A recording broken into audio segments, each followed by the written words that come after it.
Hey, True Believers England team here. Saturday night, time for an auction. I think I've got a pretty good one.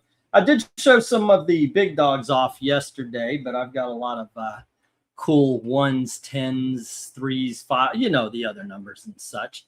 Let's see. Anything to say before we get started? I don't think so. So let's just get started. We're on the $1 books. Now, if you do win anything, PayPal address mediamadmin1@gmail.com. Or if you just want to send a donation, that's a great one too. Shipping is 1 to 18 books, $11 priority to padded envelope. Yes, it's discounted. 19 to 50 regular size comics go into a flat rate medium size priority box, 51 and up. It's 25. Usually a short box. I try to find something that will make sure that the books are as well protected from the post office as I can make them. All right. Any questions about a book? Just ask. These are 50 centers. Well, 3 of them are dollar books. The rest of them are 50 centers. I'll show you. They're not in the greatest of conditions. All right. That being said, let me show you what we got on this first lot. Okay. First up, we've got Richie Rich Cash. And this is issue. Oh, my gosh. I did not know that was. This is issue number 1, kids. Unfortunately, it's got that going on the bottom. Okay. And that's why it was in the $1. And then we've got Superboy and the Legion of Superheroes, issue 229. It's just a very well lived in book. It's a reader copy. Same as Superman Krypton Chronicles. Somebody decided, hey, we need a lasso right here. And it's got some lines and such like that. So, $1 book. Here we have World's Finest, issue number 234. And World's Finest, issue number 241. There you go. And then we've got Sergeant Rock. This is issue number 308. And once again, somebody decided to autograph it. And here we have Secret Origins, issue number 6. And here we've got Super Goof. Don't need to explain what's going on here. And on the other side, we've got Walt Disney's Uncle Scrooge, a little Christmas issue. There you go. And next up, we've got Richie Rich, Super Richie. This is issue number 14. And this is an unspecified little Lulu. There you go. Life with Archie. That's issue number 195, as well as issue 182. We've got a Superman book. That's issue number 295. And along with that, you get Legion of Superheroes, issue number 2. And finally, we've got The Man of Steel, issue number 6, which goes along with The Great Gazoo, which somebody must have been in school and just decided to doodle all over it. So there you go. All righty. Bidding begins at $1 each. And yes, it's $1 for each 2-pack. Like I said, there are 50 centers there in the 2-packs. As soon as I get the go for lot 1. Here we go. Go for lot 1. All righty. Goodness gracious. All righty then. Let's see. 2 pink covers in the same auction. That's pretty rare. Hello to you too, Mill. Yes, I am busy with the auction. I sent a message. Yeah, okay. Let's see. There we go. And Jim says $1 on each for the lot. Okay. Let's see. Oh, I decided to try the stop clock. Now, again, if this messes up, if the sound is off or anything like that, let me know.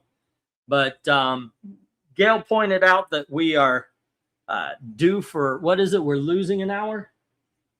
So I figure, okay, I'm going to use the stop clock, see if we can't keep this tight tonight. And hello to Evil Black Cat. How are you doing, sir? So far, so good. Okay. Goodness. You know what? Had a really good day. I was getting the auction together and I'm watching 80s movies again. Just decided, hey, let's check it out. Let's check out. We recently we watched Footloose, and we watched, what else did we watch as far as, Roxanne. My goodness, that is a funny movie, man. Tonight we just watched Close Encounters of the Third time. It was more than the third time, to be sure. Let me get the one warning. All righty. Bum, bum, bum. Since the entire table has been taken, I'm just going to hit the 1 minute warning, and this time I've actually got the stop clock ready to count down 1 minute. There we go. Let's see how it goes. The one trouble I had using the stop clock last time is when I was not on the page, it didn't count down. Alrighty. Once again, the first 3 books up there are single books. The others are 2 packs. So they are 50 cents. Right now it'd be $1.50 or higher. Let's see. Saw Roxanne in theaters back in the day. Yeah, I know this is one of those drinking game things, but I was working at the movie theater at the time when that came out. Loved it then. Love it now. That was actually my first job. Parkwood Plaza in Orlando.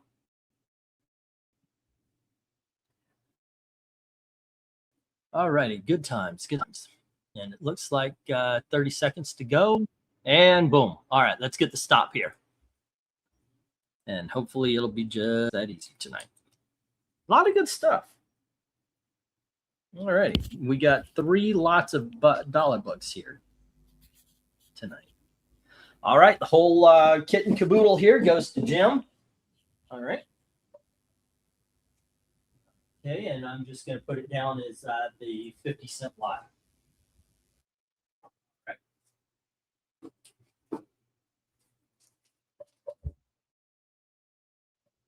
That's how I've decided to deal with 50 centers anymore, is to double them. Yep. And 1, 2, 3, 4, 6, 7, 8, 9, and 10. There's no coverless. There's nothing like that in these, but there might be pop staples. It might have a tear on the cover. It might have just a very well read feel to it. That's what's going on with these books, but we're still in the dollars. And we have The Magic Fountain. This is a Classic Illustrated Junior, number 533. And we have Uncle Scrooge. There you go, from Gold Key Comics. Scrooge has a battle royale in the royal palace of ancient Sagbad. King Scrooge the First is what it says. And speaking of Sagbad, here's Betty and Veronica, issue number 180. What were you saying there, People Black Hat? And speaking of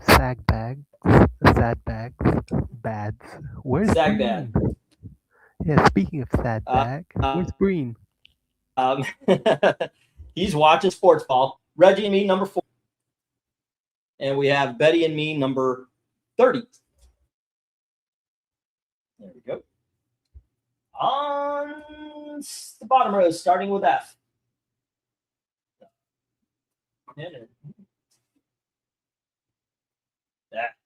On the bottom row, starting with F, we have Defenders, issue number 85. This one has a roll, as you can see, and a couple of, this is a little moist up there. So. Next up, we have World's Finest, issue number 239. And we have Batman, issue number 273. And we have Superboy and the Legion of Superheroes, issue number 215. And here is RoboCop 2, number 1. All righty. Bidding begins at $1 each as soon as I get the go for lot 2. All righty. Let's see. Go for lot 2. Let's see. Mill saying, wow, I feel old. 1987, Roxanne came out. That was the first year I started on my career path. Still on it. And coming up on 40 years. 1987. Yeah, like I said, that was my first job. I never really got a career. Well, I did for a little bit. Working at Universal Studios. I guess you could call that career. Most of the time, I'm just a series of jobs. We have a $1 on F. The Defenders from Austin. All righty. Oops.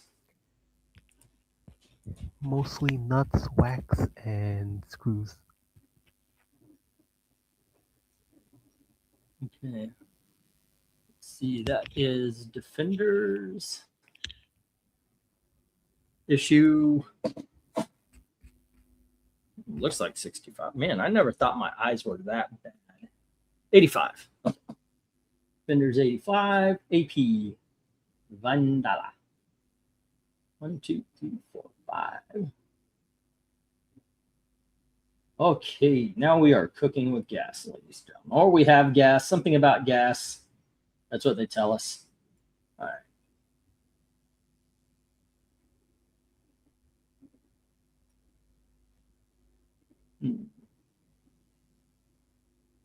Let's see. $1 on B through I and $2 on F, says Jim.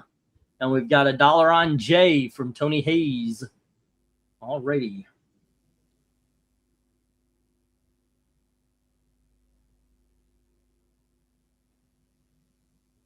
Go. Excuse me. All right, and God dang it, Robocop 2-1 to Tony Hayes. And let's see, greetings. Just watched a rerun of Pawn Stars with somebody offering up a Betty and Me. Was it number 1? The guy that bought that Superman comic book from me had a Life with Archie number 1. I almost got it that night. It was 100. Alrighty. Get the 1 minute warning since the entire board has been taken.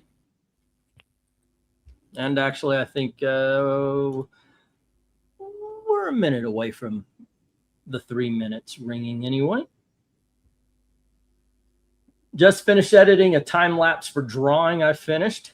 I did that for, Elizabeth did the video. I put it on my channel to kind of hook people to hers. She never followed up with her channel, though. I think, but it was really cool. It was really cool watching her do that. No, not a number 1 Betty and Me. It was offered along with a few other books. Gotcha.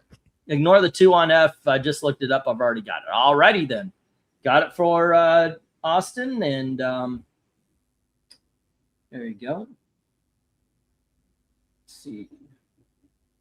And here we have, excuse me, $1 lot. And it was B through I. B through I. And that is 1, 2, 3, 4, 5, 6, 7, 8. Jim Sorensen. All right, got you down there. And let me get the stop. There we go. Cool. Excuse me. Alrighty, we've got,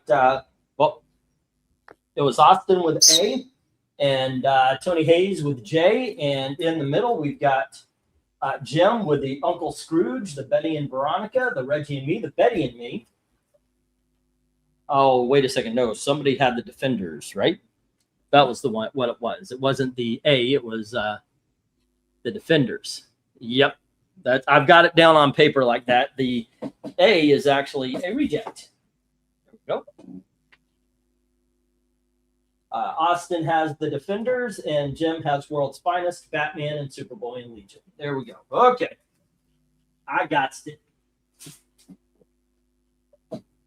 All righty, last dollar lot. Here we have Shadow Cabinet, issue number 1 from the original Milestone run. And we have year 1, the Shadow Dragon annual. I didn't even know there was a title called Shadow Dragon. All righty. Next up, we have Gene Roddenberry's Lost Universe, issue number 1. And we have Guy Gardner Warrior, issue 0. And here's Guy Gardner Warrior, issue number 24. Next up, we have Shadowhawk, issue number 13. And we have Shadowhawk, issue number 15. There we go. And we have Shadowhawk issue number 17, where he teams up with Spawn. And we have Shadowhawk annual number 1. There we go. Bidding begins at $1 each as soon as you get the go for lot 3. Alrighty, go for lot 3. There we go. And it says that Shadow Dragon is basically kind of like a one-shot.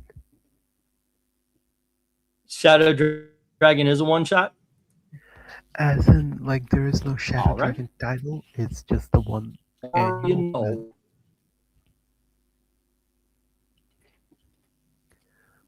But the story does continue in Superman. Okay.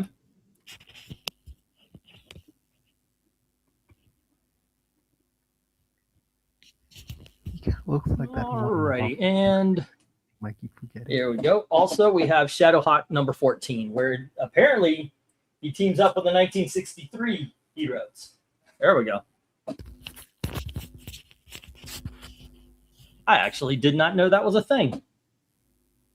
I had to check that out. Did you see any of the Antique Road shows where a fella came in with early Silver Age? He applied shellac to them, thinking they would preserve the. Wow. There you go. Let me see. All right, we got $1 on D&E from Jim. All right, and that is the Guy Gardner. All right. There you go. And Warrior. I think that is like number 24. All right, cool. Maybe write some of these down while I'm waiting for the time to go by. As time goes by. So what is going on in comic book world? I stopped caring about new comics a while ago. I think that is something. I mean, I'm running a channel where I don't pay attention to new books anymore. I hardly do my comic book videos anymore. Anyway, but yeah, that's something. And you know what? I don't feel I've lost anything. That's the thing about it. I always maintain that there are certain titles that need to be good for me to keep up with comics. Like, basically the ones that bring me in. The rest are just the side stuff. And most of them haven't been bad, so. Yeah. It's like Green Lantern I can trade weight. Other than that, there's nothing coming out from DC that I care about. Marvel, there's just one title and that's about to get canceled soon enough, I think, so. I think it's something when everybody's talking about these absolute DCs, they're okay. I'm not going to lie and say they're absolute bad. Like, I don't like absolute Batman based on in what I consider a broken premise. You know, oh, he's poor now, then he's not Batman. Because there's two things that aren't going on here. Batman is worried about food and he's spending his money making sure that he's surviving if he's poor. So he's either working on himself or he's building a Batmobile dump truck. He's not doing both.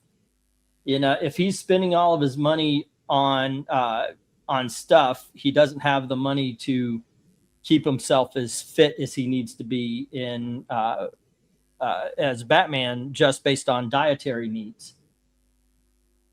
Otherwise, you know, it goes the other way. You know, it's a one or the other kind of thing. You just don't have money. If you're poor, you don't have money to do both. So to me, yeah, they're fun, but one ounce of thought destroys it all, in my opinion. So I don't know.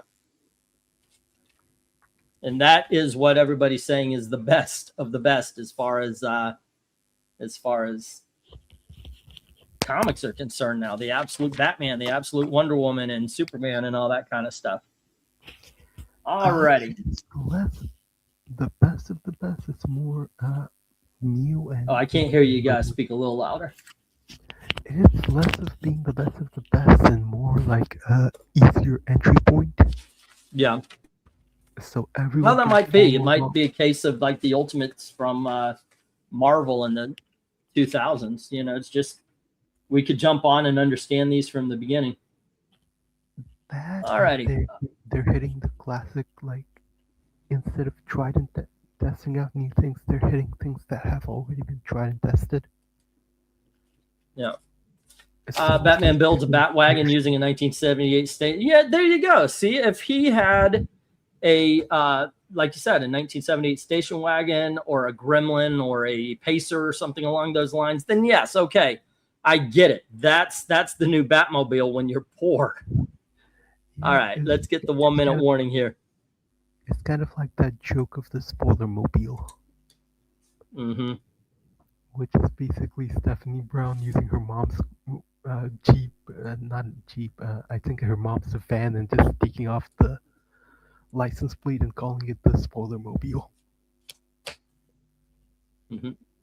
Like, that was just one gag, but it was at least they at least put some thought into it. Let's see. My OCD is going into overload. Any chance you can straighten out the display? I have no idea why it's on a lean. I do not know. I mean, if I straighten it out, it's not show. I don't know what's going on with that. Before we came on, I have been practicing and moving it around and try. I actually have to move it off my table in order to get it perfect. But I've had this perfect before. So this is where I'm at. I guess I'll have to move things around a little bit better. But yeah, I know what you're talking about there, Mill. It's like, I don't know what, I'm wondering, did I bump the table? But it's on carpet. It wouldn't have slid across the floor. So, yeah, I'm going to figure something out. This is just, we're just going to have to be bothered there, Mill. Has Vita Ayala got her hands on the table or the display? Hmm. But at some point, yeah, I'll work on this a little bit later. I have a lot of work to do. The comic books that didn't get sold the other day are still out. So, I mean, I've got piles of comics waiting to be put back in the boxes. That's got to be a priority. So there's a lot to do. But I will get to these things at some point in time. Yes.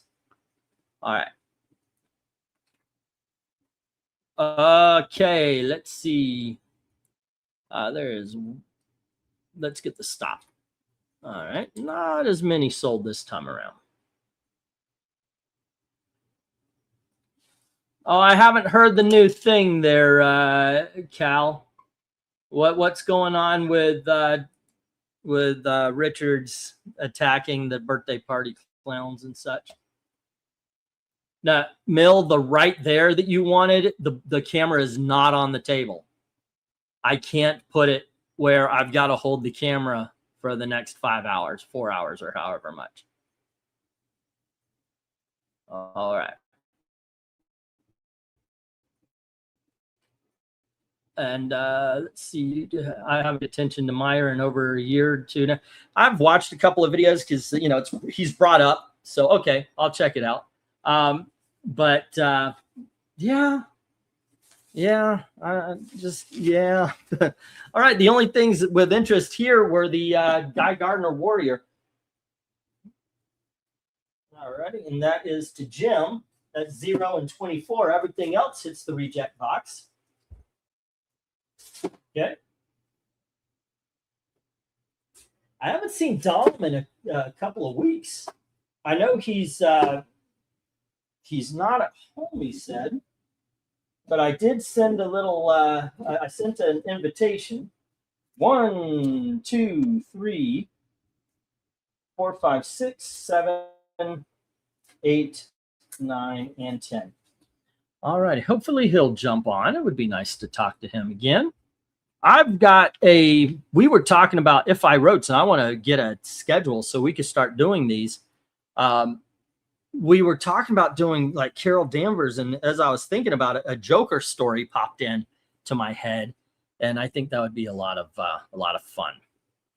All right, let me change the 1 to a 2 here, kids. Ooh, not. There you go.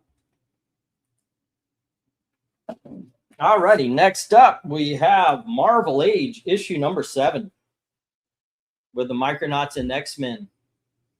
Also, let's see, the inside story, the X-Men and Micronauts limited series, plus the debut of the new talent department. There we go. And then we've got What If Captain America were revived today. This is issue number 4. Right. Then we have the NAM, issue number 4. And we have the NAM, issue number 5. I used to say the NAM, and then I would have conversations with my dad, and he always said the NAM. So I try to say it the way he did. He was there. Here's issue number 12. And we have issue number 15. And then the Punisher invades the NAM. And then we have issue number 52. And we have issue number 68.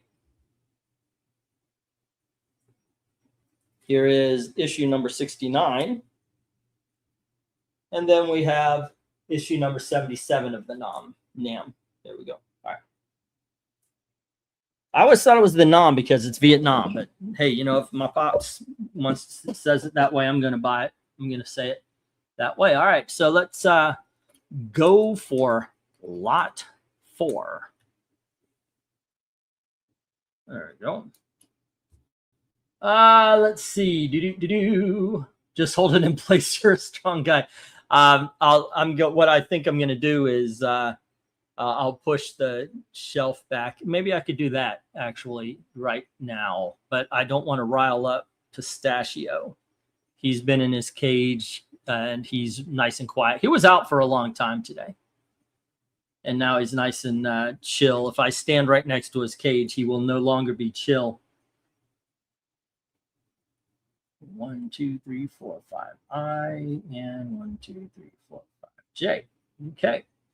Let's see. $2 on the lot, says Tony Hayes, beating Austin, who has $2 on A and B. Okay, so Tony Hayes says fold on A and B to Austin. Already, everything's taken. So instead of hitting the 3-minute, I'm just going to hit the 1-minute warning already, since the entire lot has been taken. All righty, cool. Can we get a confirmation from Gail on if E is really a strong guy? Gail, would you consider me a strong guy? She literally just shrugged because, you know, radio. I think if Gail was being honest, she would say not as strong as when I was younger and I had a better knees and better back. And hair. And that's when I was able to pick you up. Alrighty. Now let's see. Austin had Marvel Age. And that's number 7. And then he also has What If. That What If is awesome. I read the hell out of that book when it first came out. All right. And Tony has the NAM. I'm just going to put NAM lot. NAM lot. God darn it. Told you I was going to try to fix, but nope. Ain't going to happen. I'm still going to make that mistake. I always thought, like I said, how do you say it? Do you say NAM or NAM? NAM. NAM? Yeah, because it's Vietnam, right? I don't know. Maybe it's my dad. But considering my dad spilled blood over there, you know, I was like, maybe I should respect that. But I don't know.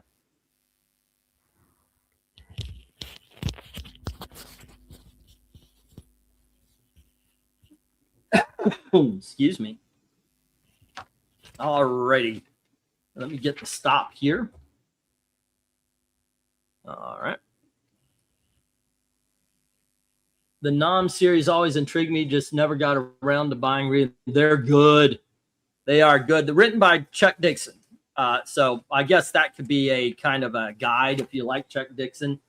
If you like his writing, you'll like this. But yeah, I like the series. I read it when it first came out. I've read a couple of issues again, but I've never done it's not a purge. What's it called when you watch everything, an entire series? A binge. I'm not like binge read it. All right, Tony Hayes, Nomlat. 8 books. At 16, and Tony is at 17. There we go. And then Austin had Defenders 85 at $1, and here he's got the Marvel Age number 7 at 2, as well as What If 44. Yeah, the at 2. Is, I think so he is at $5. Oh, say again, Evil Black Cat. I can barely hear you. Yeah, I was gonna say The Purge is that movie where you pretend you live in California for a day, right?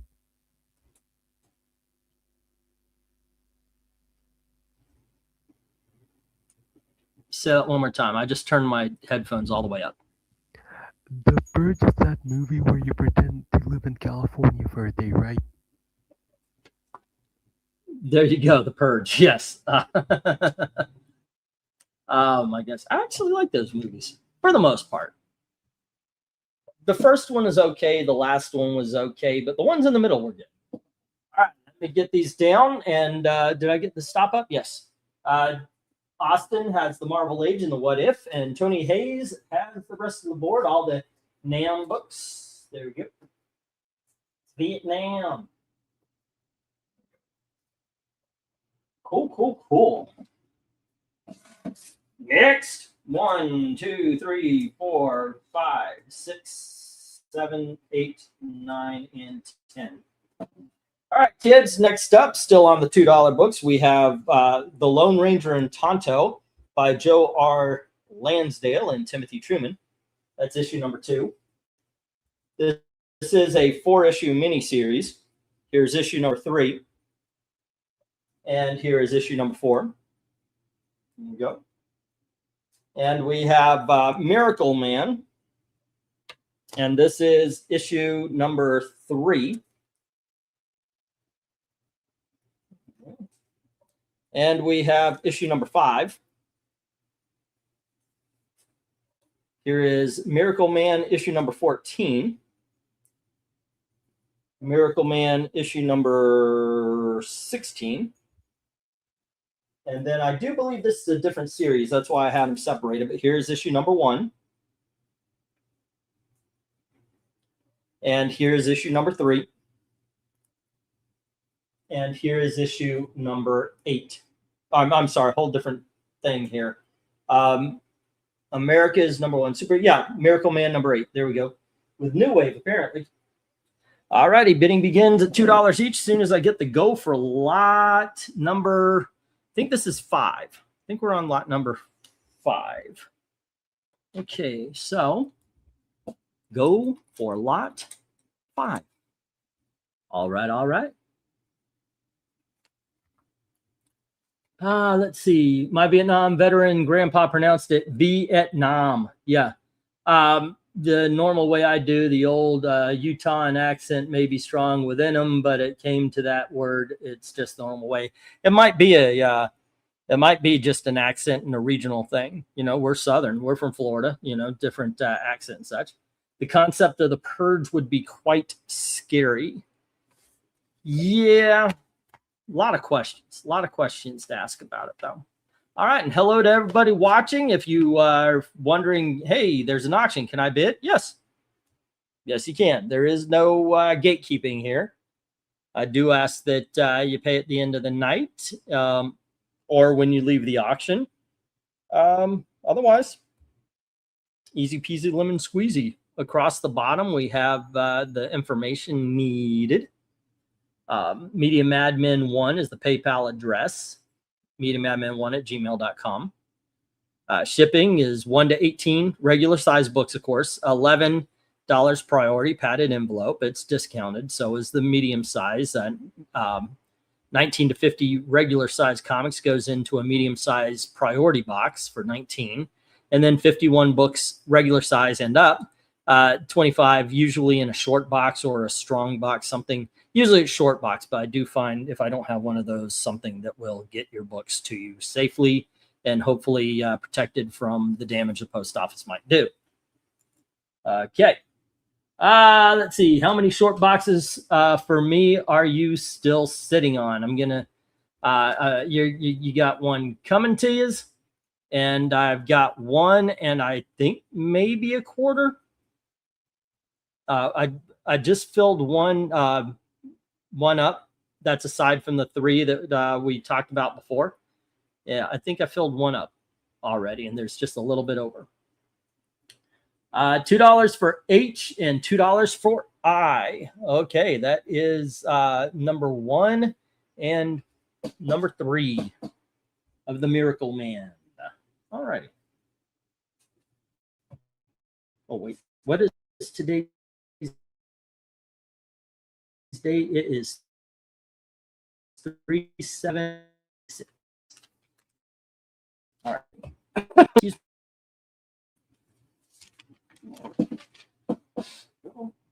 And once again, it was Miracle Man. 1 and 1, 2, 3, 4, 5. B is Miracle Man. I believe that was 3. And that is Mill at $2. All right, Mill. Okie dokies. And I need to start a Mill page. Let's see. When bidding, book across the top are A, B, C, D, and E. Books on the bottom are F, G, H, I, and J. Oh, okay. Yeah, thank you. That is a good thing to put up there, I guess. Yeah, there we are. Hey, the letters match. That's a first for everything. There we go.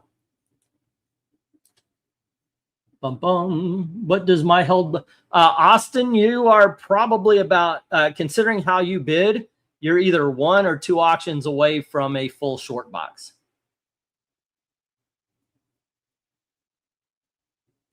All righty. Sit on it, Potsy. Sit on mouth. Haven't heard that reference in over 30 years. I actually got that for my birthday. The 1, 2, 3, 4, 5. The Happy Days box set. The all 5 seasons. Haven't watched it though. I'm still working on WKRP in Cincinnati and a couple of others, but I am happy to be getting to it. All righty, and Mill had Miracle Man 1 and 3, and Mill has that $4 right now. Let's see. Was that 1.5 short boxes? I got bad internet connection type. Yeah, I want to say right now, saying a half. I maybe, but I definitely have 1 short box that I filled up today for you. That is separate from the 3 that were previously sent that we talked about. It was just for new people. I haven't heard the England team runs Arnold's Diner for comics. Wouldn't that be cool? That would be cool. Let's see. I've not watched Happy Days for a long time. WKRP, awesome. It is a lot. By the way, it does hold up. WKRP really does hold up. WKRP is tough to get through with all the rewinding during Lonnie's on-screen time. She's a pretty lady. Yeah. So what would the shipping price look for me? It would be about $25 for a short box. I still need to pay for shipping on the new short box. Yep. Whenever you're ready. She was so beautiful, although Bailey was a hottie as well. You know, it's the whole Marianne and Ginger thing all over again. You know, it's Bailey and Bailey or Jennifer. You know, who do you go for? Or in my wife's case, do you go for the young guy Travis, or is Howard Hessman the one that you find the hottest? You're not a Les Nessman or a Herb guy, are you? No. Which one do you find more attractive of the WKRP guys? It's Carlson, isn't it? You're into Carlson. All right. Okay, let me get the 1 minute warning here. Actually, I don't know if I'm gonna. Nope, I was about to say something that would have definitely set Black Cat off. Let's see, 1 minute warning. There we go. And as it stands, the only books to get bid so far on this lot are the Miracle Man 1 and 3. No love for the Lone Ranger? Seriously? Come on, guys. Or the newer series of the Miracle Man up there. And remember, one of them is the top ones are issues number 3 and 5. And as far as the Lone Ranger Tonto, it's 2, 3, and 4. All righty. Boom, boom. You know what? Let's bring these down. If you want those books, just let me know. Otherwise, Tonto, jump on it. It's actually pretty good, by the way. All righty. Mill has Miracle Man 1 and 3. Everything else is hitting the reject box. If you do want anything that has been passed over in past lots, just say the word. Excuse me. Speaking of stuff that's been passed over, where's RDV? RDV and them do readings on Saturday now. A while back, I had to move the auction to Fridays for a couple of weeks, and RDV took that as, hey, let's start doing readings on Saturday. So he's doing readings.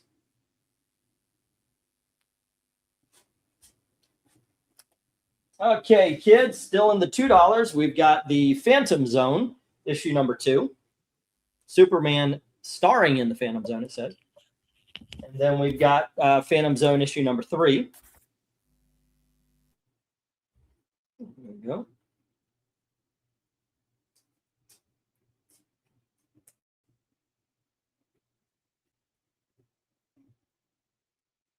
And then we have Phantom Zone issue number 4. Here is Luke Cage Power Man issue number 26. It does have spine ticks and such. So. No Iron Fist? No Iron Fist. Maybe that's why, even though I invited Zach, he's not coming. Here's Cull issue number 13. I actually said, come on in and bring the misses. Oh, we've got a troubled issue of Superman 192. There you go. The cover, I think, is attached. It might not be. I'm forgetting which one was which, but it's $2 Silver Age book. Then this one is attached. I remember that. That's issue number 293. There we go. And we have Action Comics issue number 350. There we go.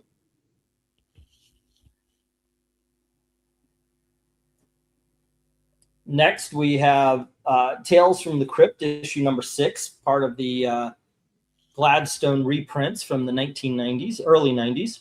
There is a roll. I think if I pop, there you go. Yeah, you can see it when I lay it flat like that. All right. And finally, we have War. Good God, y'all. This is issue number 26. And the only thing, I was like, oh, this is pretty good. And then I saw there's a staple right there. All right. Okie dokies. Bidding begins at $2 each as soon as I get the go for lot number 6. All righty. Go for lot 6. All right.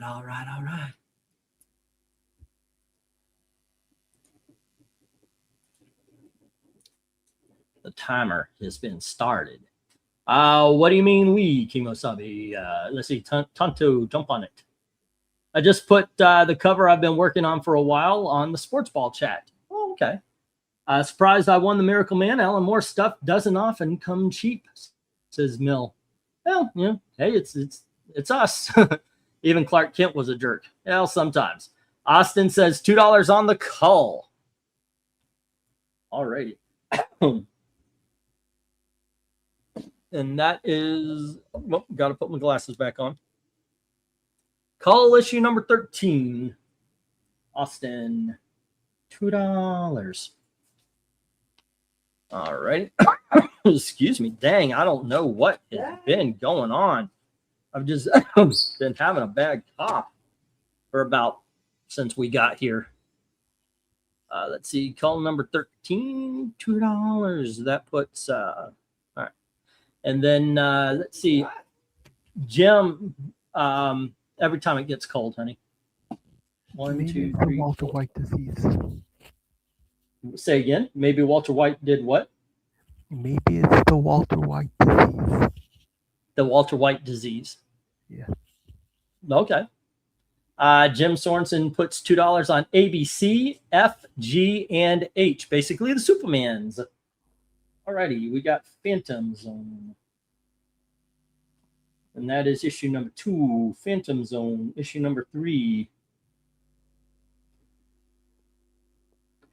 Jim, $2. Alrighty. Let's see. And then Phantom Zone number 4.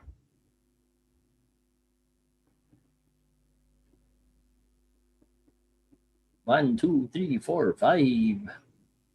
1, 2, 3, 4, 5. H. 1, 2, 3, 4. All right. Okay, and then it was also Superman, and Action Comics.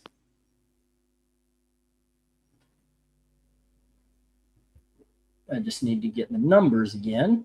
And let's see, 2 on D from Tony, which is Power Man, which leaves only Tales from the Crypt and War needing some love here. Alrighty, and that is Power Man number 26. 20 Hayes, $2. Okie dokies. Like I said, we only now need some love for the Tales from the Crypt and War. Alrighty, and I will put up that 1-minute warning here. Just finished a Robert E. Howard horror collection, says Austin. Alrighty. Let's get the 1-minute warning.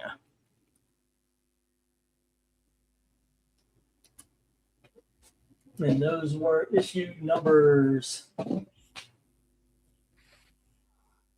192, 293, and Action Comics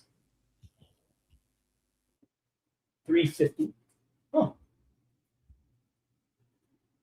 All righty. 350, 250, 193. Okie dokes. Fun times. It doesn't come easy to do. What else do we got? Yeah, I'm reading off comments tonight.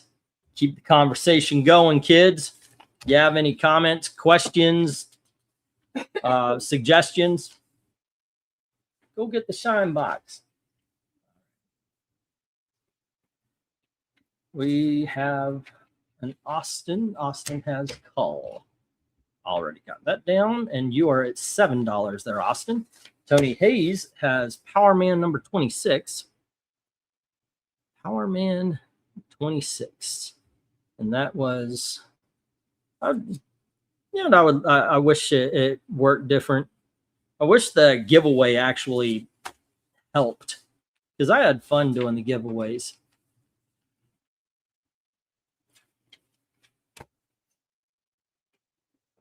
Every $20 put somebody's name on a list so they could win a prize or shipping or something along those lines. But when I moved it to shipping, that actually cost real money. Like if I bought a trade paperback, I could buy it for $5, and it's $8 if it was a $15 thing. But the shipping actually took money. big money away. And at the time had to stop. Phantom Zone. But it was fun. I liked doing the giveaways. Alrighty, Phantom. I like the wheel at the end of the day. Doing the wheel, that was a lot of fun. 2, 3, 4. And then it was Superman, issue number 193. I'm gonna watch that movie again. Superman 2. That is so much fun. Okay, here's a question. Superman 2. Are you a Donner cut person, or do you like the theatrical?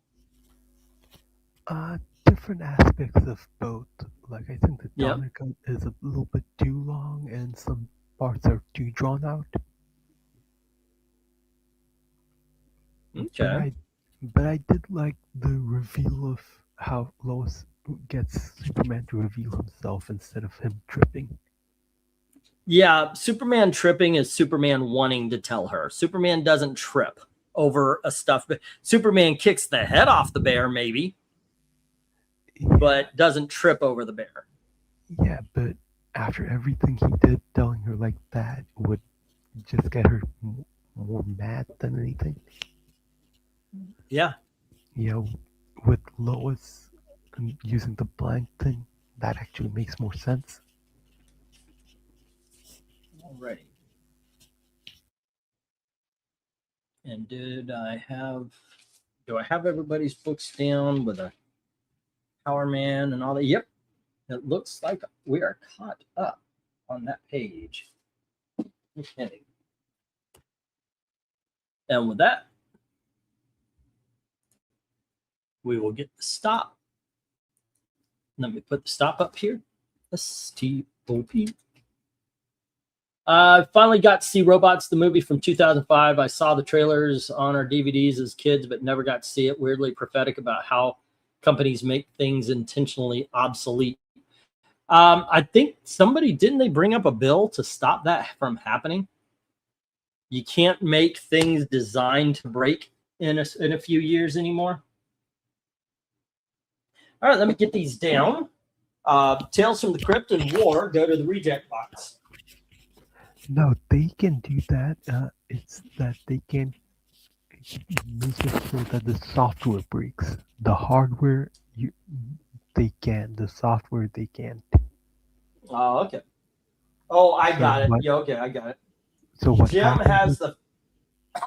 Hold on, let me clear these up. Jim has the Phantom Zone, Superman issue number 192 and 293, as well as Action Comics issue number 350. All right. Austin has the Cull, and Tony Hayes has Power Man number 26. Cull is issue number 13. All righty. There we go.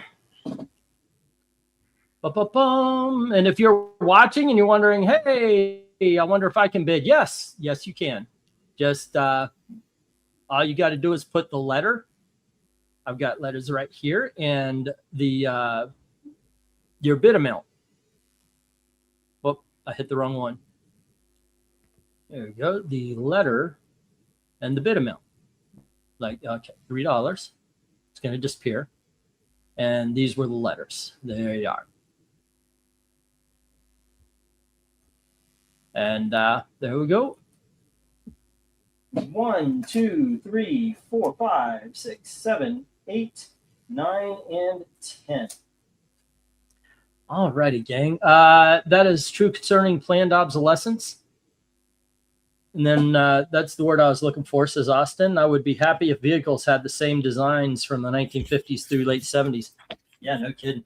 All right, let me get these up real quick as we have the Richard Dragon Kung Fu Fighter, issue number 2. And we have the Karate Kid, issue number 3.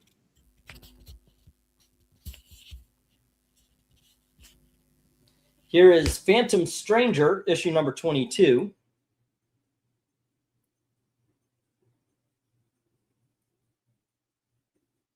We have Brave and the Bold, issue number 193, where Batman teams with Nemesis.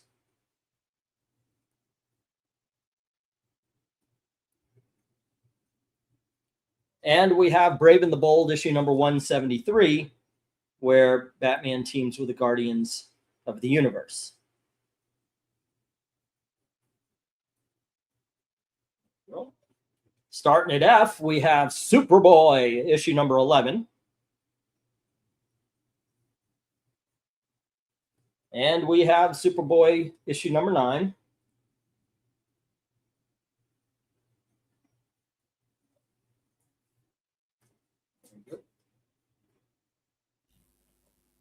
Swamp Thing, issue number 20. It's got some...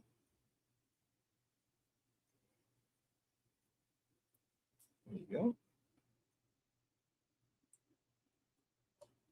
Super Team Family, issue number 5.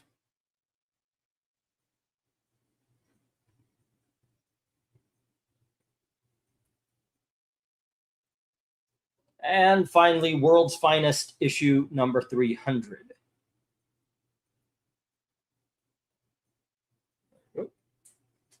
I think, isn't that the first appearance of the Outsiders? Or was that Brave and the Bold? Anyway, let's go for lot 7, I believe this is. All righty. See if there's any takers on these right here. Anything of interest here, Mr. Evil Black Cat? Definitely the detectives, not detective, the Brave and the Bolds. The Brave and the Bolds? The Karate Kid and the World's Finest. I think for me, the World's Finest is really, really good, by the way. Yeah. Phantom Stranger, Swamp Thing, Brave and the Bold, Karate Kid, World's Finest, Super Team Family, the Super Boys, and then I think last would be the Kung Fu Fighter. I read those. They're good, but the others are better. Yeah. Besides, when everyone's Kung Fu fighting, is the Kung Fu Fighter really that special? Huh. Everybody's Kung Fu fighting. Jay has a great cover, says Eric and Boyd. Oops, I just noticed I'm 8 minutes behind. I do that often for some reason. Sometimes, yeah, you do have to refresh. All righty, and we've got 3 on ABC, H and I from Jim. Let's see, A, 1, 2, 3, 4, 5, B, 1, 2, 3, 4, 5, C, 2, 3, 4, D, 1, 2, 3, 4, 5, E. Alrighty, and that is Kung Fu Fighting, Karate Kid, and Phantom Stranger. Kung Fu Fighter, not fighting. Also, that's Karate Kid. The Outsiders was Brave and the Bold 200. Brave and the Bold, yeah, that's what I thought. Yeah. All right, and Phantom Stranger to Jim. Alrighty.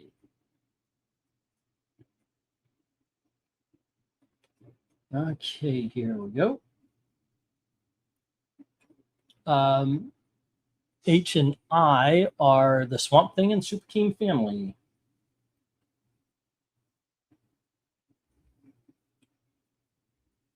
Okay. That's Jim at 3. Jim at 3. Okay, that's half the lot. That's not bad. Oops, just no. Okay, I got that. Do you like X-Men? Yeah. What do I read today? I'm reading. I read my trade paperbacks. Recently, I've read through the Death and Life of Superman again. I read Concrete, his first trade paperback with his first things. I'm reading Slugfest about the rivalry between Marvel and DC Comics.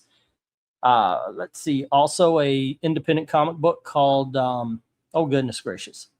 That's not the title. It starts with an S, Surface something or other. It's about a couple of, what do they call it when they're in environmentalists who go around screwing around with things, and they unleash an alien creature in the sea that actually calls humans into the sea to be a part of it. It's a very interesting story. It's wild. It's out there. Let's see what else. Oh, Wonder Woman. There was an Alex Ross giant size comic. I read that with her. Yeah, a lot of different things. And then, of course, we had our shows where we were talking about favorite stories, and I reread The Trial of Galactus with Fantastic Four. Oh, I just recently reread Catwoman Sister's Keeper. That's the very first solo Catwoman book, which makes me wonder, why is this not worth more?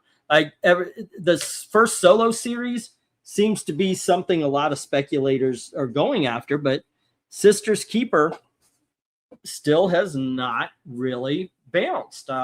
This one right here. This is the first Catwoman solo book.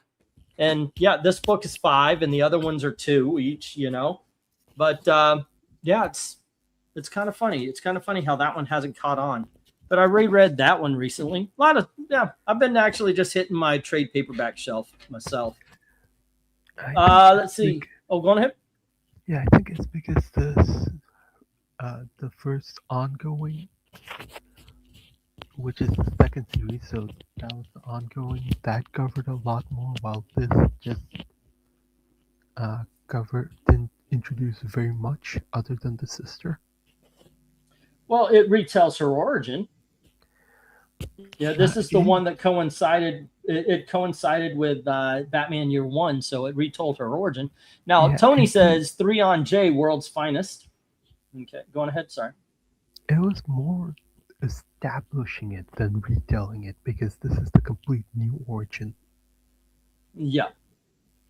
Let's see. I scroll back to look at issue numbers I may have missed and get to come back to live, says Mill. Okay. The older eras, at least for me, says, what are we asking? What was the next one? Oh, what do you read? I'm trying to set time aside to read Vertigo series. I haven't read since they came out, Hellblazer, Sandman. Oh, I did me and Dalton. You remember Dalton? You know what? I'm going to send an invite to Dalton. I haven't talked to him in forever. But me and Dalton did a retrospect on the Sandman series, so I reread those. And I got to tell you, first 4 books, hell of a lot better than the last 4.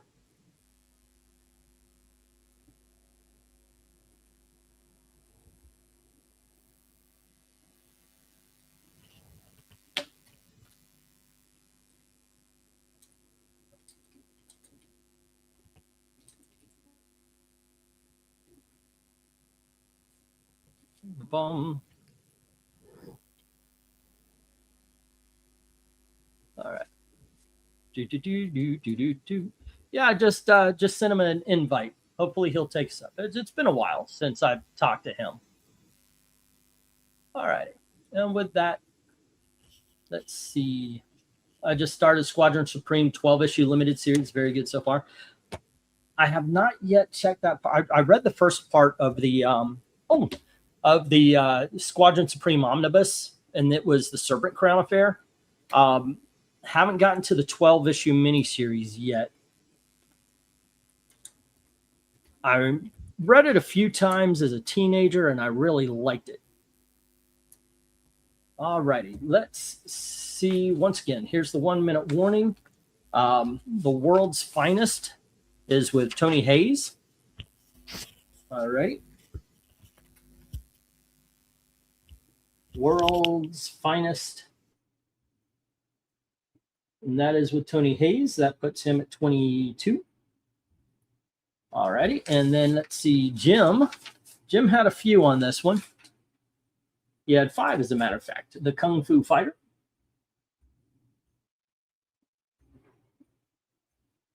The Karate Kid. The Phantom Stranger.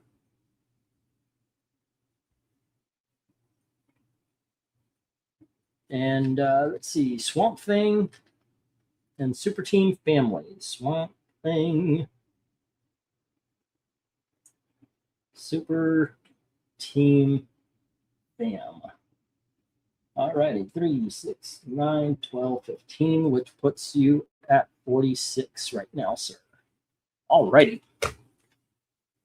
Boom. Some say if you speak Dalton's name 3 times, you magically. I miss my friend. Got to tell you, Dalton is a very interesting fella to me.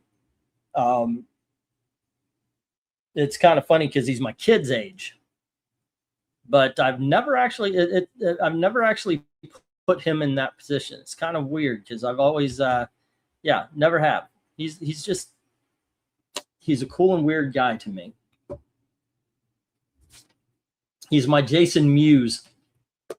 It's like somebody, if I were walking around and I saw him, I would be like, I may want to know this guy because he is just an odd duck, but in a good way. All righty, gang. Let's see. What didn't get the love? Oh, the Brave and the Bolds and the Superboy. There we go. 1, 2, 3, 4, 5. Wait a second. Some of those must have, right? Let's see. Jim had Kung Fu Fighter, Karate Kid, Phantom Stranger, Swamp Thing, and Super Team Family, and Tony Hayes had The World's Finest. Okay, there we go.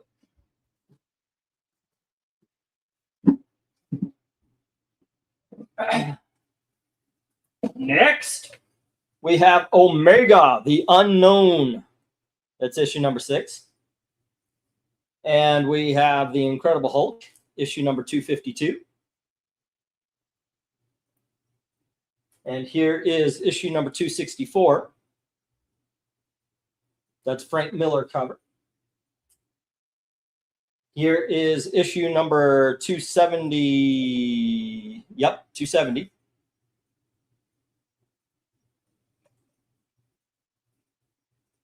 And we have issue number 273.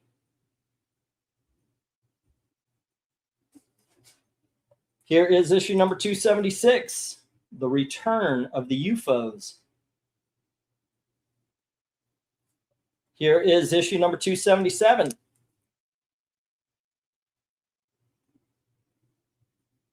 I guess these two go together.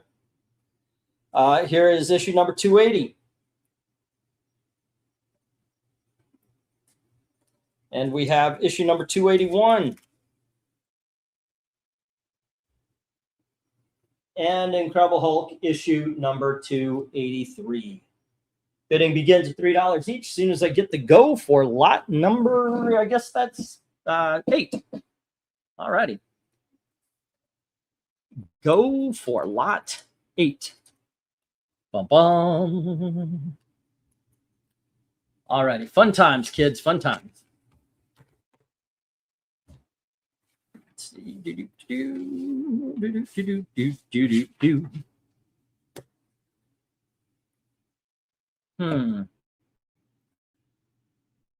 I gotta say, great era for the Hulk. Not too sure about Omega. Never read that. But we do have Jim saying 3 on F and G, the UFOs storyline. All righty.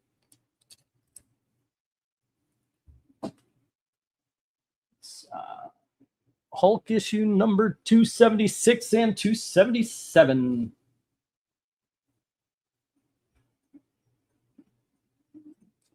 To Jim. There we go. And let's see. Any more love for the Hulk tonight? Or somebody want that Omega? His name is Omega. Or at least we think so. We don't know. It's unknown.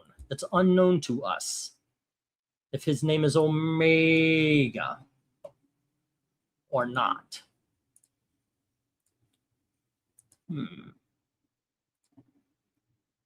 Come on in, baby, take a load off. It looks like that is that. All right, Tony, come on. You know you want these.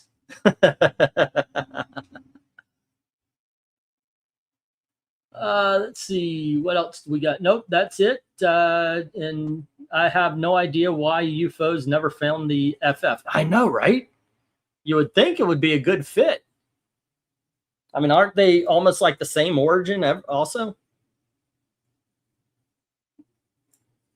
Them and what you call it from Superman, the cyborg Superman.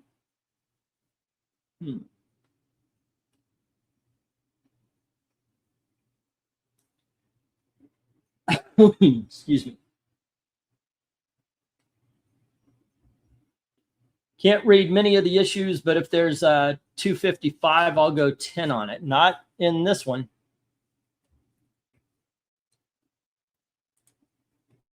What is Hulk number 255? I have a feeling I know what it is, but just want to make sure. I get a lot of, yeah, but if you have that key issue, I'll spend $2 on it. I get that a lot.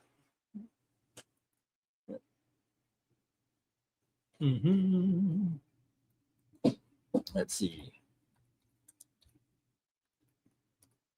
Excuse me. Oh, Incredible Hulk versus Thor. All righty. And it looks, I guess those go for something, man, because every Hulk versus Thor seems to have a dollar amount to it. Just a Fight versus the Thing. Oh, did I put the wrong one in? Nope. That's a Hulk Thor fight.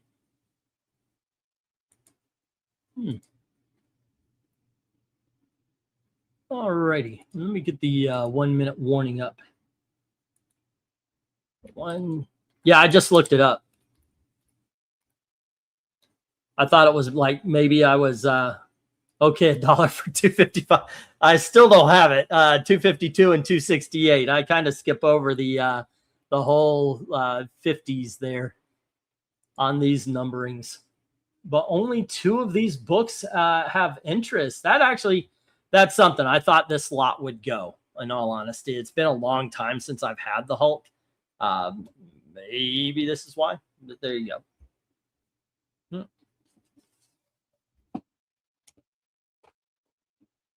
All righty. I'm going to get the stop. We're going to move on.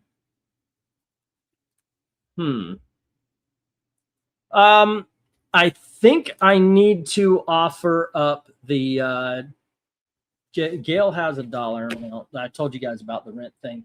I think I need to offer up the I might have to offer up the credit thing again tonight. I'm going to wait until after the big dogs. We'll see, because I was hoping to hold off for the vacation stuff, but we'll find out. We'll find out. All righty. I like the Hulk, but just don't have the time or energy to fill the gaps. Let's see. I can't recall them fighting the FF either, though I just thought, says Erica Boyd. I thought that they may have at some time. Good call on that. Yeah, a couple of Hulk issues where the UFOs fought them. I remember the later ones with Peter David. I don't know if I ever read these. I probably did and just forgot about it, because I've read a lot of this stuff. All right, let me get these down and get the next round up. That is a shocker. This one is a shocker. I actually thought the Hulk would go better. Go figure. All right.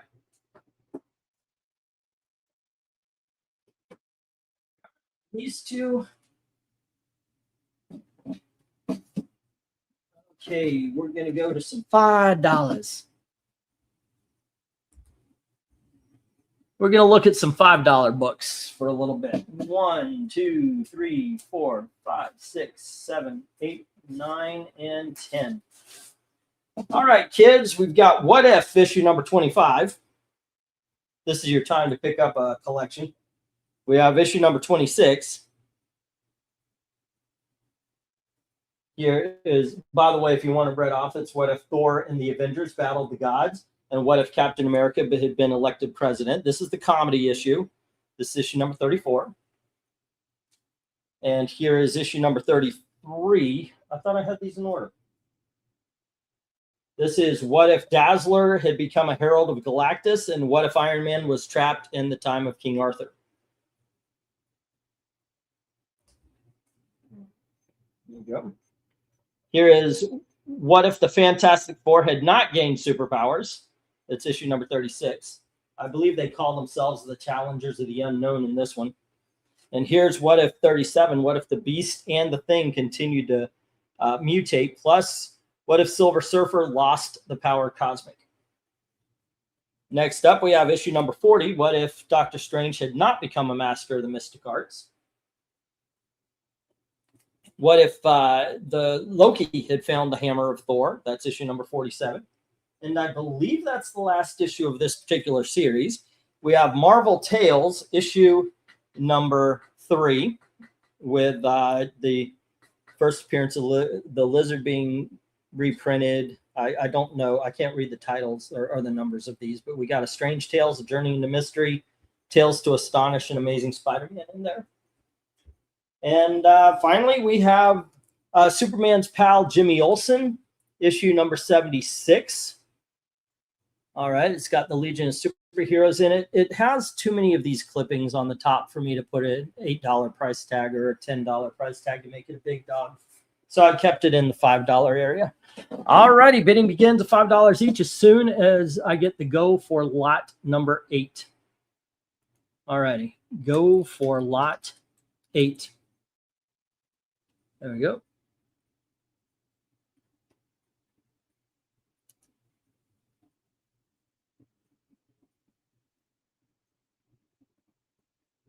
All right.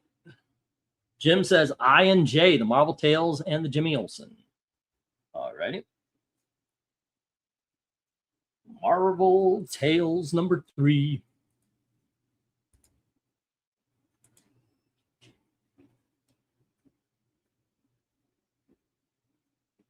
Okay, and Jimmy Olsen, what did I say that was? 56, 65, something like that.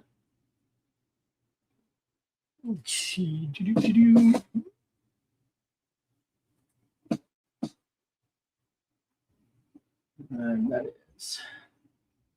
And Austin comes in with 5 on C. The What If Dazzler had become a Herald of Galactus. And what if Iron Man remained in the time of King Arthur? That is issue number 33.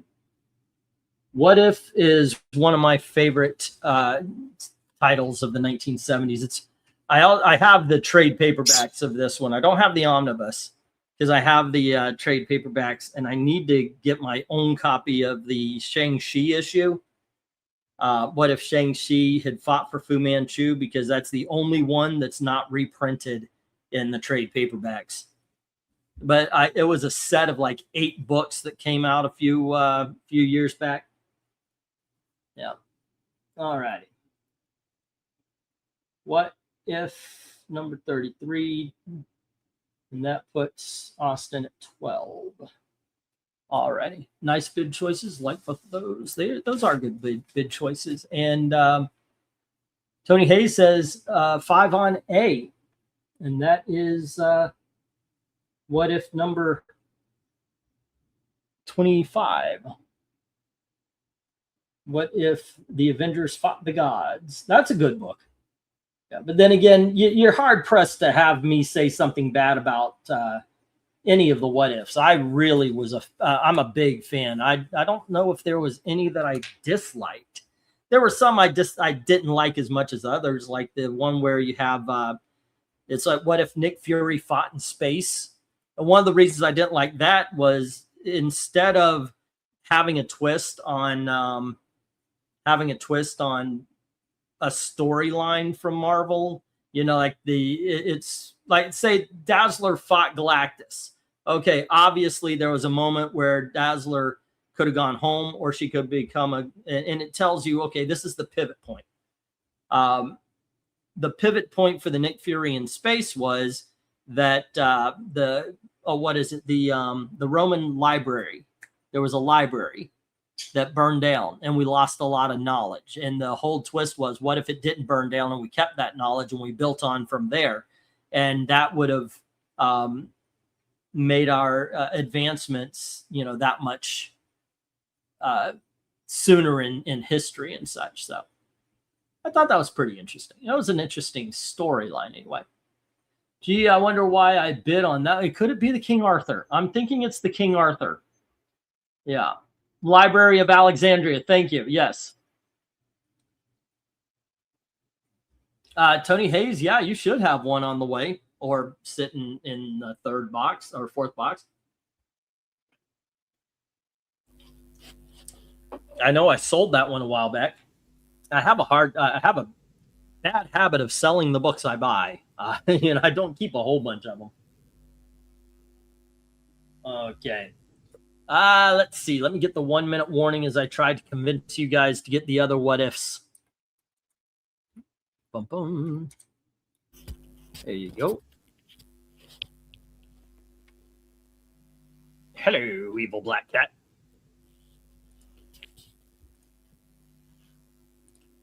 Let's see. Oh, what if Captain America had been elected president, and what if Doctor Strange had not become Master of Mystic Arts? Are must-haves, as well as, in all honesty, the Thor one as well. I think those are the three best. The what if is kind of, oh goodness gracious, it's kitschy. It's very kitschy. It's fun, and I enjoy it. And it's it's got stuff like what if Snowbird fought Silver Surfer and Moon Knight in a snow. Oh, what if the Wendigo fought Snowbird, Silver? It was Snowbird and Moon Knight in a snowstorm. And it's just like a white panel, stuff like that. It's got What if Team Up Tales, etc.? That's when Marvel did one-off stories the best. Keep them all written within continuous issue list. Now they make one-offs constantly with each issue being a number one. Yeah, I know, right? And having multiple covers. Yeah. Yeah, and all right, let's get the stuff. Remember when they did ridiculous stuff in What If? Like, what if Jane Foster had gotten the Hammer of Thor? Yeah, I know, right? Ridiculous. Okay. It's ridiculous. That one would never happen. All righty. Let's see. Tony Hayes had what if Thor had battled the gods? Thor and the Avengers battled the gods. What if Iron Man was trapped in the time of King Arthur, goes to Austin. He gets the Dazzler story along with it. And then Jim has Marvel Tales and Jimmy Olsen. 1, 2, 3, 4, 5, 6. That would be 30. I'll tell you what. Buy 5 and get the last one free. You're going to be getting some awesome stories here, kids. $25 buys the 6. That is a deal that will go on for a little bit, I guess, till, let's see. Anybody want to take me up on it? 5 for the price. You know what? Let's go 5 for the price of 4. Let's go 20 for the last 6. I want to clear a board. Plus, I need to make rent. All right. Any takers? I would be at the whorehouse all week. So, wait, what? I don't know what that means. Well, what if Tony took 5 Viagra pills at once? There we go. And Tony Hayes takes me up on the, I'm going to put what if lot. 6. All right. There you go.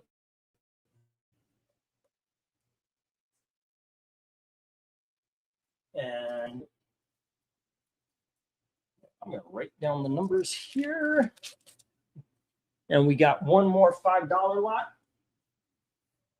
Oof. Oh, my goodness. Come on. Don't let everything wreck. Okay, next up, we've got Archie's Girls, Betty and Veronica, ladies and gentlemen. And this is a Silver Age issue, number 97 from 1964. There we go. And we have our Fighting Forces in Action, Attack! And this is issue number 29. Little Charlton War action here. And then we have Battlefield Action, and that's issue number 72.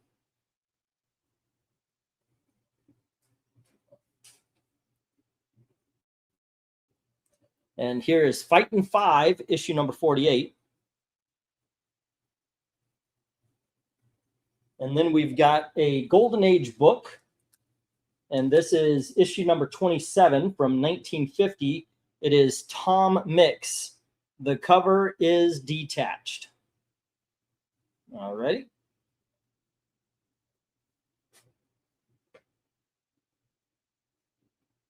You know what? Yeah. What else do we have down here? No, they're all like that. Next up, we have, let's see, did I put the numbers down? Yep. We have issue number 63 of Little Lulu. There you go. I didn't write the date on that one. I thought I wrote the date on them. And then we have issue number 108 of Little Lulu. And these are still 10 centers, so they're 1950s. And then we have Classics Illustrated. This is issue number 12. This is damn near mint condition, too. This is issue number 12, Rip Van Winkle. There you go. And then I've got the Connecticut Yankee in King Arthur's Court. This is issue number 24.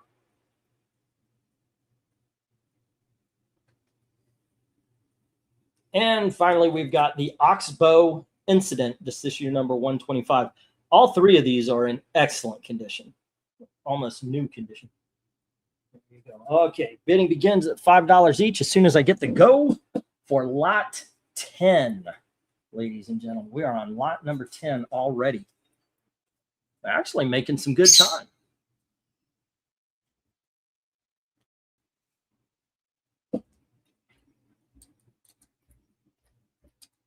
There we go. Go for lot 10. There we are. Let's see.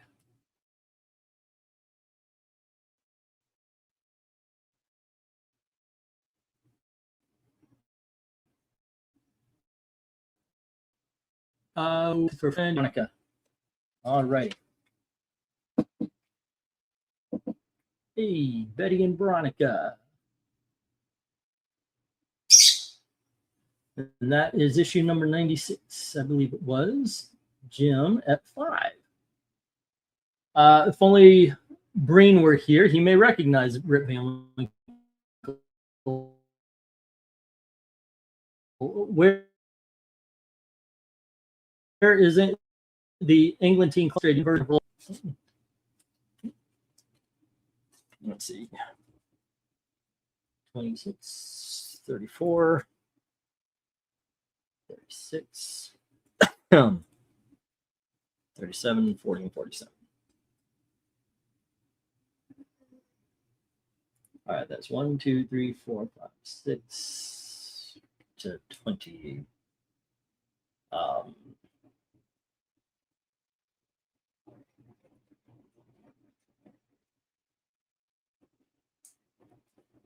All right, there we go.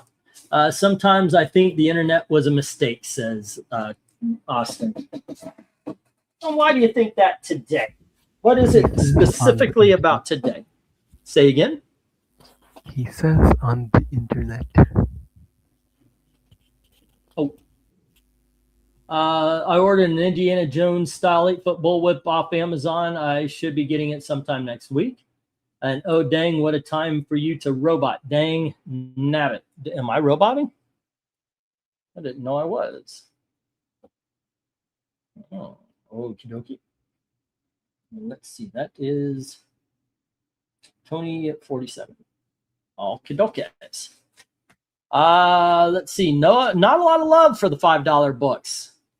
That's a shocker. 1, 2, 3, 4, 5.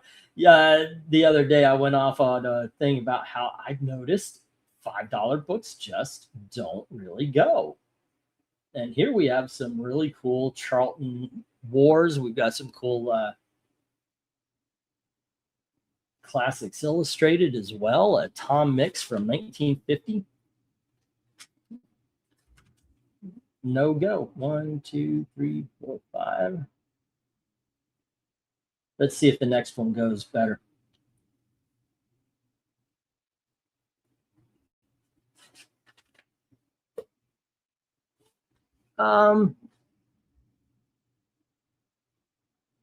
Okay, let's get the let's just get the stop here, and we'll get these down. We'll get the next round up.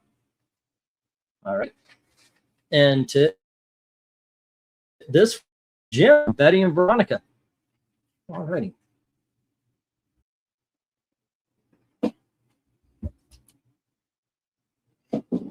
Okay, Betty and Veronica goes to Jim. Everything else hits the reject box.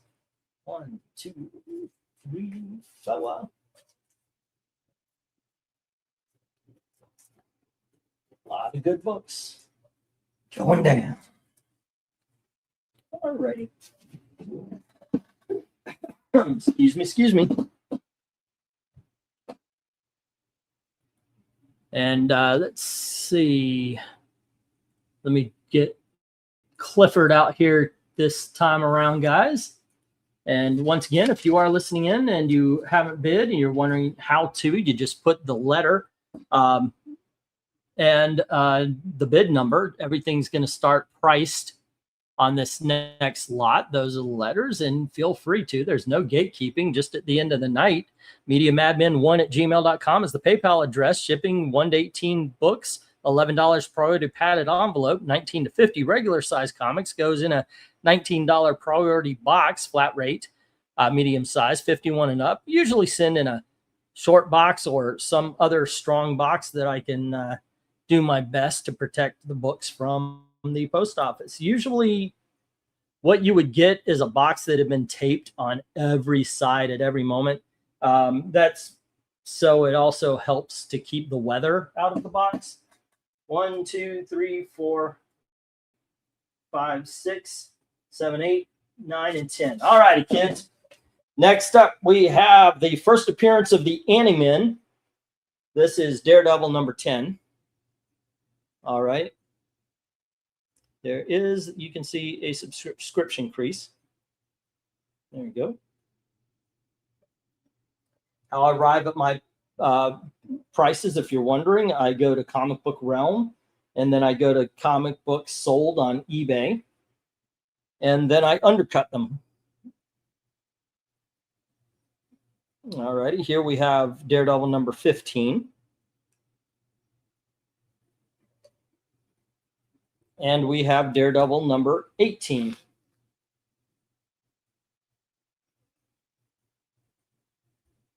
There we go. Here is Daredevil number 25, first appearance of the Leapfrog.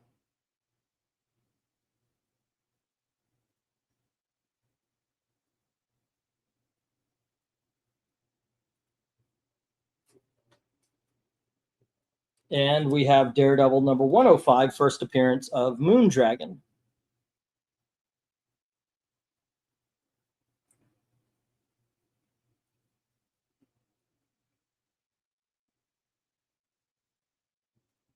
Okay. Next, we have the Avengers, issue number 18. I think this is a first appearance of somebody, but I don't know if it's anyone big. There we go. We have Avengers issue number 19, the first appearance of the Swordsman.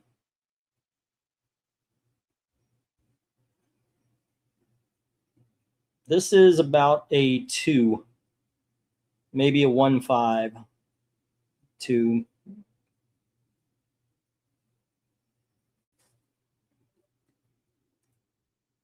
Then we have issue number 20, which is in much better condition.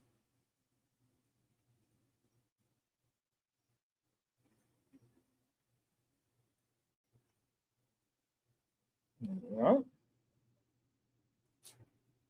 Next, we have issue number 24.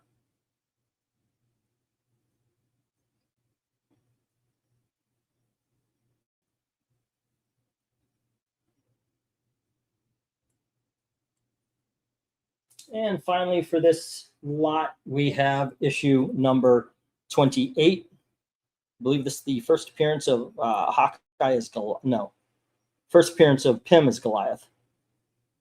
There we go.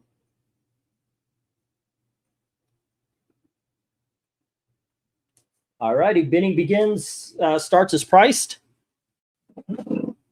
As soon as I get the go for lot number 11. All righty, go for lot 11. Okay. Because I like the first 3 Indiana Jones movies, I might have to mess with some coyotes in the backyard and illegals. Okay.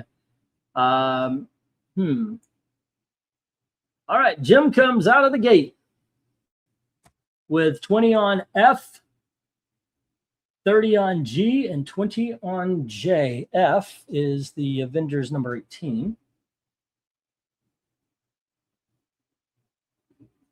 All righty.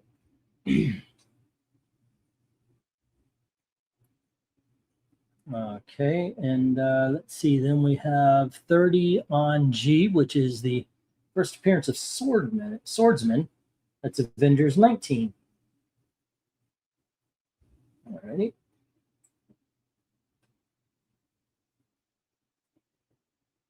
And then D is, the J, 20 on J. And that is, whoops, I believe that's what, 28? Yeah. Avengers 28. Next. All right. And then Mill says 10 on C, the Daredevil. Daredevil 18. And that's Mill at 10. All right. This is also tempting. Maybe if I weren't paying for shipping tonight, I'd bid on these. Don't pay shipping tonight. I can hold them for you for another week, and Lord knows I need rent. You've got 3 boxes coming. Yeah. All righty. Then we've got 15 on E from Mill, which is the first appearance of Moondragon.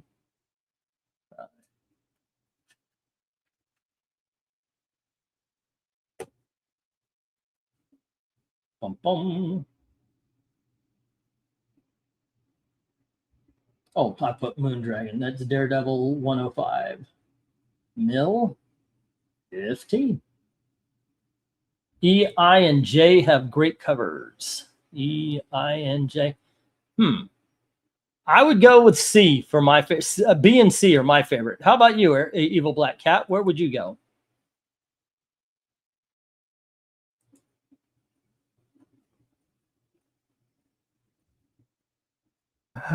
For me, I think I'd go with G.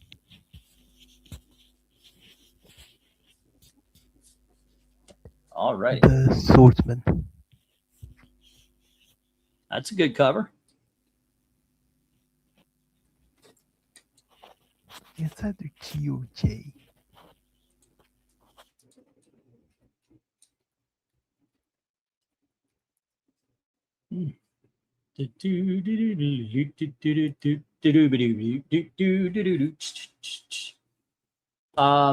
Austin says, okay, 11 on C.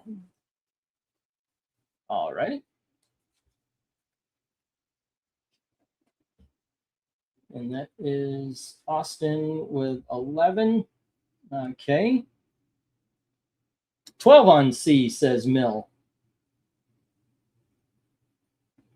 I didn't know the Anti-Men first appeared in Daredevil. I thought it was X-Men. Am I calling them the wrong thing? But I thought that was the Anti-Men right there. But yeah. Okay, so right now we are at 12 on C from Mill. Okay, let's get that. Oof. Okay. Oh, why it started off at 10. I actually wrote it down right here. The bottom staple is detached. That's why it started at 10. I think I've got another one in the box waiting. But here we go. This was one of the better ones that came from. Okay, yeah, it was that right there. that put this at a 10, that bottom staple. Because otherwise, it's okay. It's got a, like I said, it's got a very well read look at to it. It doesn't have waves or anything.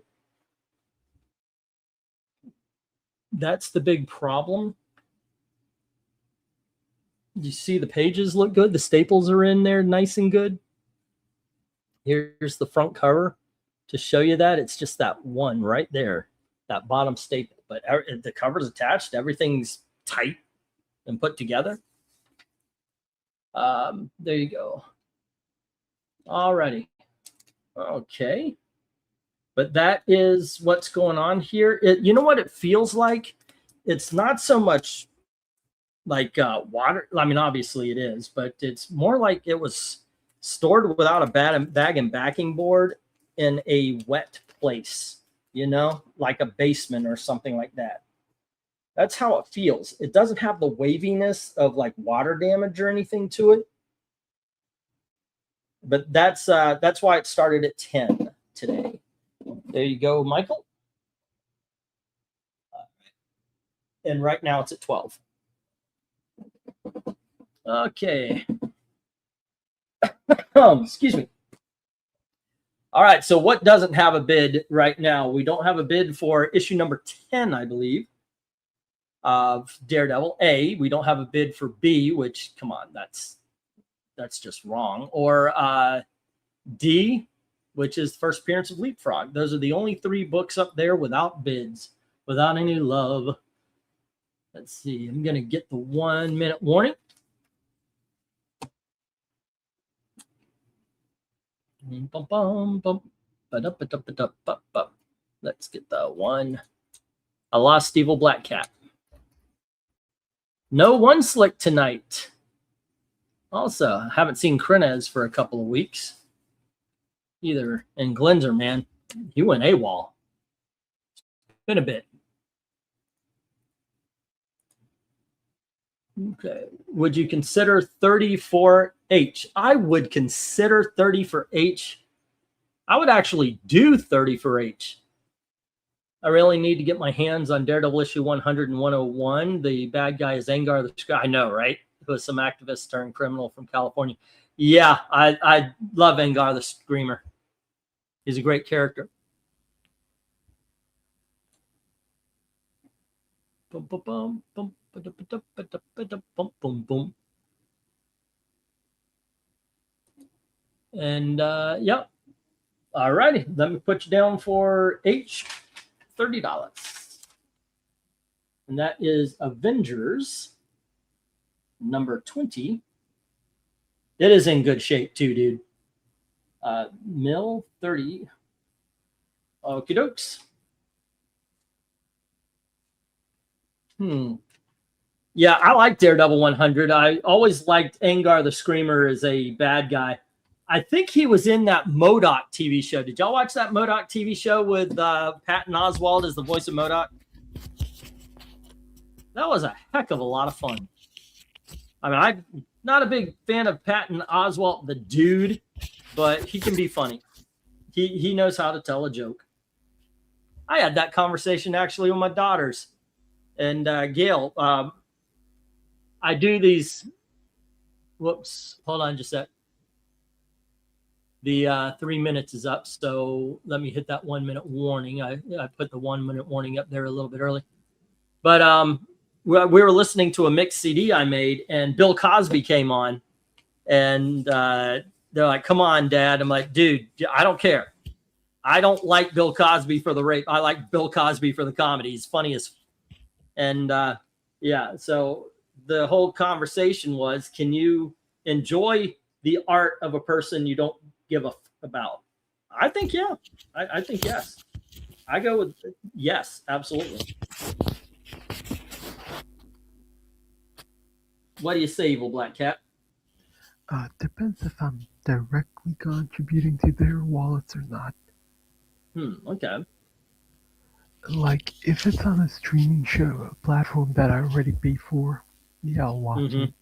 It's no extra dime off my book. But if it's like a comic writer whose severely crazy, loony, I'm not gonna go out of my way to buy their books. Okay, that makes sense. Yeah. Okay, let's see. Jim had Avengers 18, and that is at 20. And then Avengers 19 at 30. And then number 28 at 20. Alrighty, and that is 117, 137. All right. And let's see, Mill had Daredevil 18 at 12.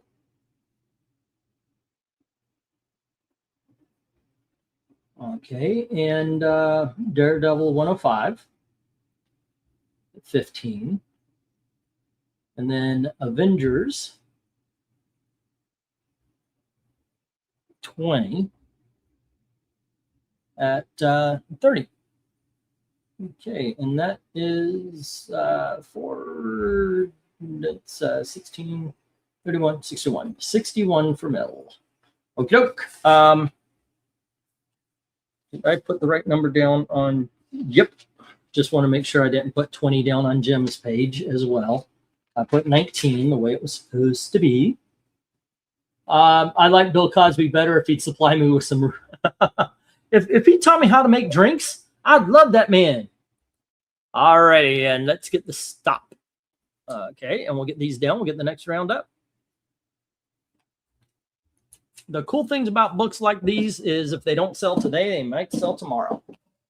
Alrighty, there you go. No love for Daredevil number 10, Daredevil number 15, or issue number 25. Okay. But number 18 is with Mill at 12. Number 15 is with, our number 105 is with Mill at 15. And Avengers issue number 20 is with Mill at 35. We have Avengers number 18 and 19 with Jim at 20 and 30 respectively. Avengers 28 with Jim as well for 20. Okay, we'll drop that in here. And Avengers number 24 to the reject pile. Okie dokies. 1, 2, 3, 4, 5. 1, 2, 3, 4, 5. Little heads up, kids. Top row, $8. All righty. We have Fantastic Four, number 61. There you go. It's got a clip at the top corner right there, right above the thing's head. Okay, and then we have Superman's pal, Jimmy Olsen. And this is issue number 68. There you go. And we have Superman's pal, Jimmy Olsen, issue number 60. Wait, did I say 68? Okay, that's issue number 60.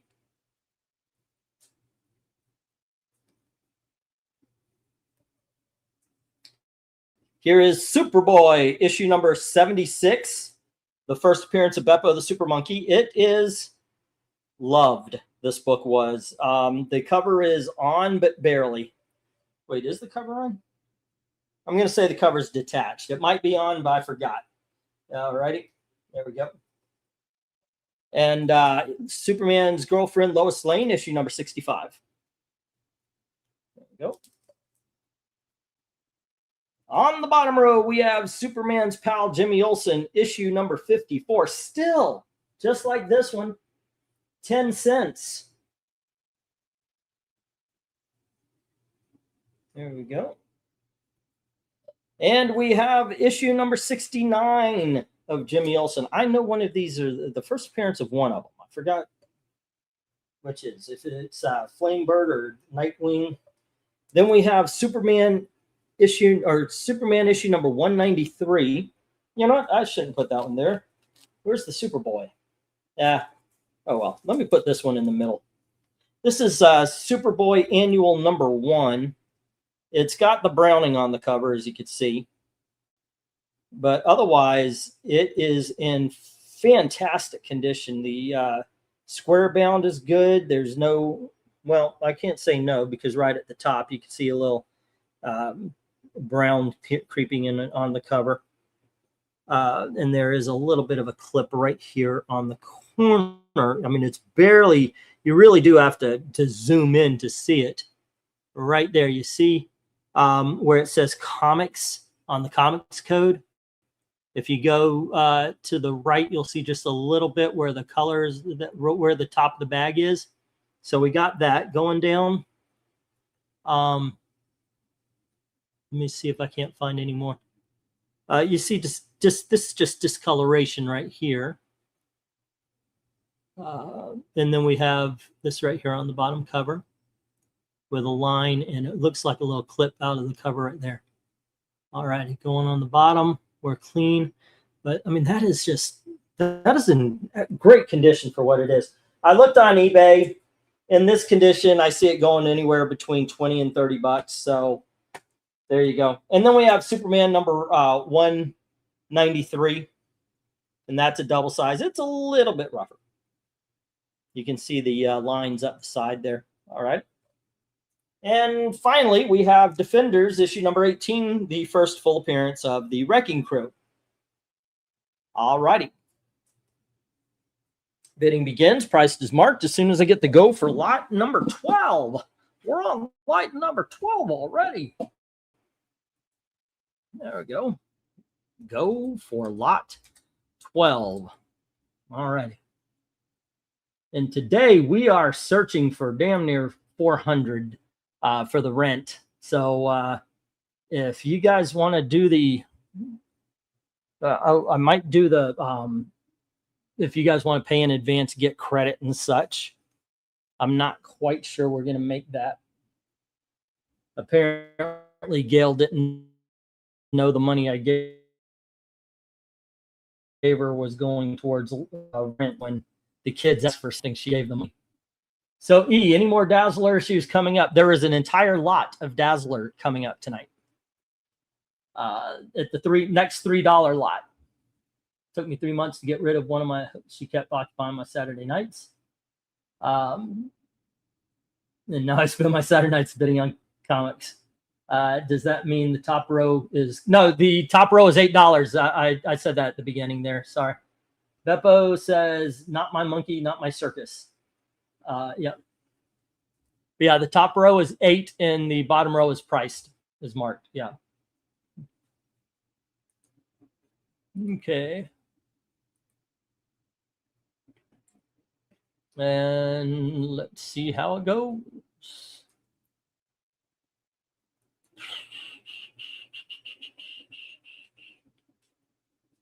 All righty.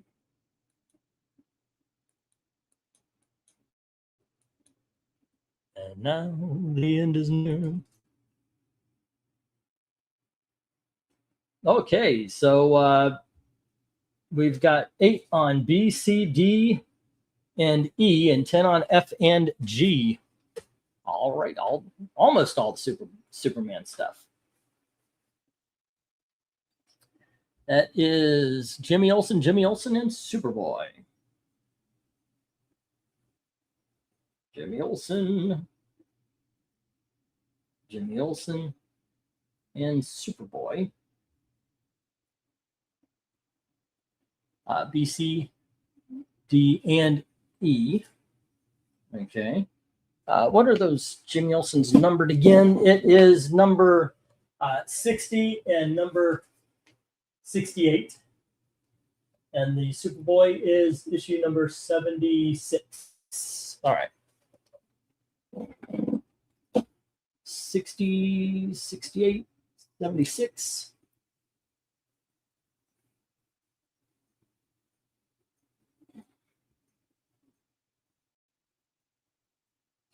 All righty.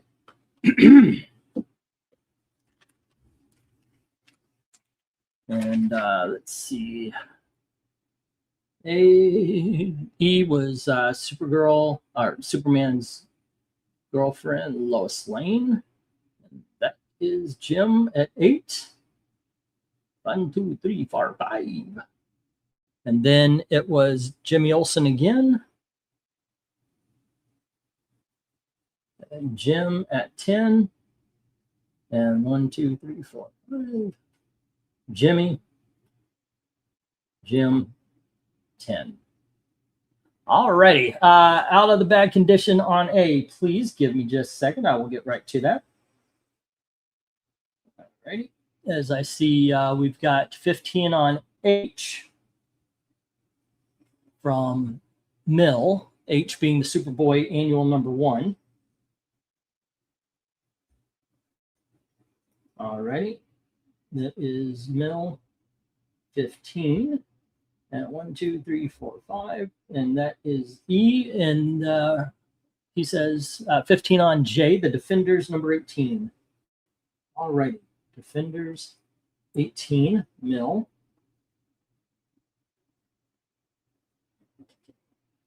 Okay. Let's see. Eng's putting a beating on me with 2 auctions in 2 days, but it's fun while I'm watching some baseball on the side. That's why Eric's not coming on. Eric, come on in, man. You could watch baseball and talk. Somehow I already have H through J, all very good books, says Jim. All righty. Let me get the Fantastic Four. I already pointed out there's a clip on the top of the cover. That's what put it at 8 in the first place. Because otherwise I was like, yeah, it's actually not bad. I had it at 10 originally, and then I was like, yeah, I'll drop it to 8. Somebody's gonna bid on it, I'm sure, at 8. Sure, why not? I mean, it's, you know, Fantastic Four number 61, $8 for that. That's not in incredible crap condition. It's worth it. And this is not in incredible crap condition. It's not in great condition. I'd probably put it at a 3 maybe. But as you can tell, it does have that clip right there on the corner, right above Thing's head.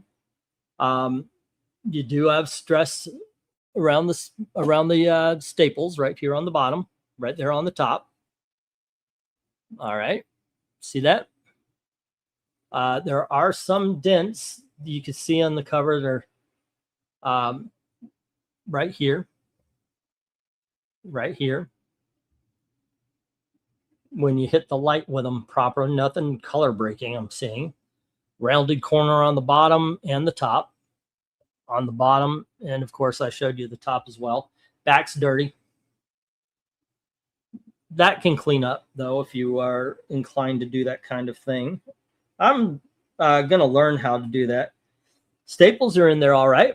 You see that? They're in there pretty good. And whoops. There's the cover, and aside from that aforementioned clip, cover's still on there, even with the trouble staple. There you go.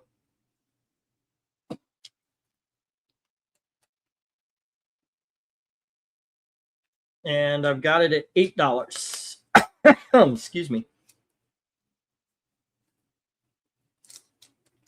Okay. Come on in, baby, take a load off. Mill saying, hey, it looks like a good value for $8. I agree.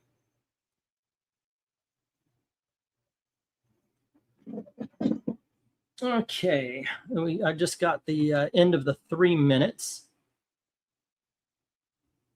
Silver Surfer cameo as well, and Michael Taylor says 8 on A. All righty. Let me get that.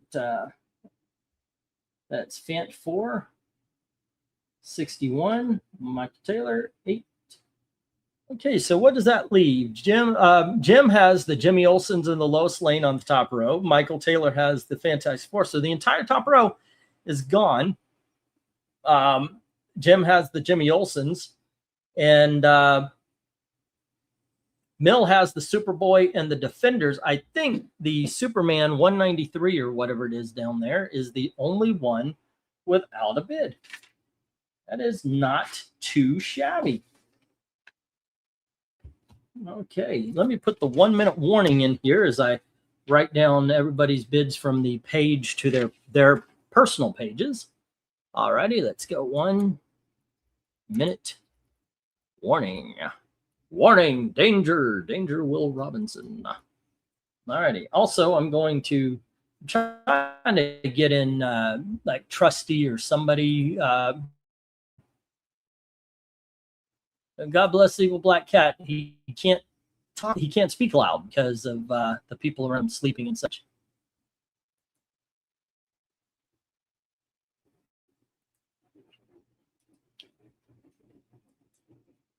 Let's see.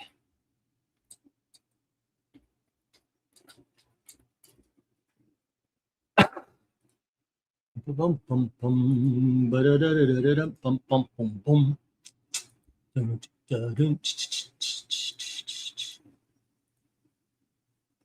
And writing. Let's see how this went. We got 2 pages, right? The tail end of one and the beginning of the other. Okay, so Daredevil team. What did anything happen going on here? Okay, so it was Jimmy Olsen for Jimmy Olsen. It was issue number 60 and 68 at $8. Alrighty. And then it was, oh, shoot. 54 and what looks like 60. Okay. 54, what looks like 68. And that was 10. Okay, then it's Superman's girlfriend, Lois Lane, and that was at 8. And also Superboy, and that's at 8. Excuse me. Okay, and that puts Jim, that's 1, 2, 3, 4, 2, and that's 1. Anyway, okay. Alrighty. And let's see, the condition on those 2 early Daredevils that didn't sell in the last lot, please give me just a second as I'm trying to get these books down on the pages here. Mill today on this lot was Superboy Annual number 1. Great choice, sir. Superboy Annual 1 and Defenders 18. Okay, the Superboy Annual is 15 and the Defenders is 15. And right now, only one that doesn't have love is the Superman 193 at I. Okay, and that is number 1. Alrighty, cool. Am I missing anything else? It was Michael Taylor. I think I got to make a Michael Taylor page.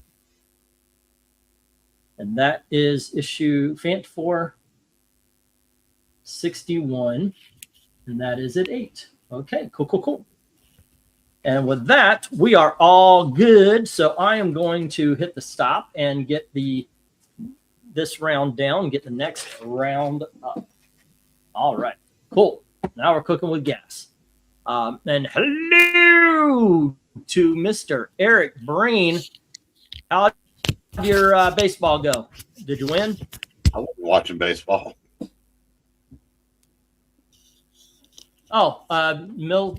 Was it Mill? Somebody said there was a baseball game, so I assumed that you were watching. World Baseball Classic's going on, but I'm watching one bid leagues teams fight for their lives. Fighting for the right to get pasted. I'm selling some. I am selling some awesome books tonight. You got to admit that's a great board right there. Yeah, it's a little depressing right now. Yeah, it'll take me a few weeks or so to get over that, but yeah, I have everything on this board. Well, for another couple of weeks. I wish I was rich enough to take advantage. Tell you the truth. Yeah, if I could go in and just do the hey, look, you know what? Actually, that's a thought. I am going to go to someone else right now, and for $40 or $50, I'm going to fill a short box. I could do that for you too. Yeah. It's true.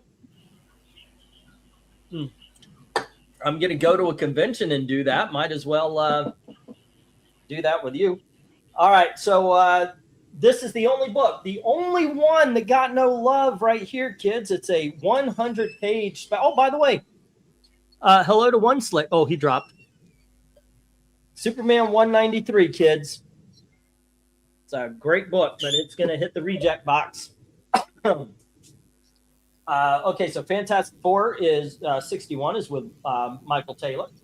Superman's pal Jimmy Olsen issue. What? Uh-oh. There we go. Issue number 60 and 68 is with Jim. Superboy issue number 76, first appearance of Beppa Super Monkey, is with Jim. And so is Lois Lane issue number 45. Those are all at $8 each. Superman's pal Jimmy Olsen issue number 54 is with Jim, as well as issue number 69. Superboy annual number 1 is with Mill at 15, and Defenders 18 is with Mill as well at 15. Alrighty. Cool. We have One Slick for just a little bit. I don't know if he's going to come back or if he was like, Eric's here, I'm gone. All right, so 1, 2, 3, 4, 5, 6, 7, 8, 9, and 10. This is a little bit more of a mixed bag of silver and modern. Well, what some people say is modern, but it's actually 30 years old at this point, 40 in some cases. Alrighty. Oh, I didn't put the stop for the last one here. Here you go. We're still in the big dogs. There you go. And on that note, the cat excuse me. Well, thank you for hanging out with me there, Black Cat. I appreciate it. You take care. Be safe, man. Sure, thanks. Later, folks. I was actually going to put this one higher, and then I noticed there's a little bit of like a scratch on the cover, so I put it at 6. But this is Namor the Submariner, issue number 8, and look right above the thing. I don't know if that doesn't look like it's motion line. That looks like it's a scratch, so I put that at 6. But we do also have Marvel 2-in-1, issue number 2. There we go. And here is Thor, issue number 159. And it's got a little clip off the cover right there, as well as some chipping at the top cover. Okay, all together. It's about 2, 3 maybe. Secret 6. This is issue number 6. There you go. And then we have What If the Phoenix Had Not Died? This is issue number 27. And it is damn near mint. It is looking good. There you go. Next up, we have the 100 pages for only 60 cents. It is The House of Mystery, issue number 228. There you go. Oh, by the way, you got to check out that right there at the bottom. Okay. There you go. And you can see the spine is together, and it looks good. It feels like a book that has been read, though. We have Mystery in Space, issue number 107.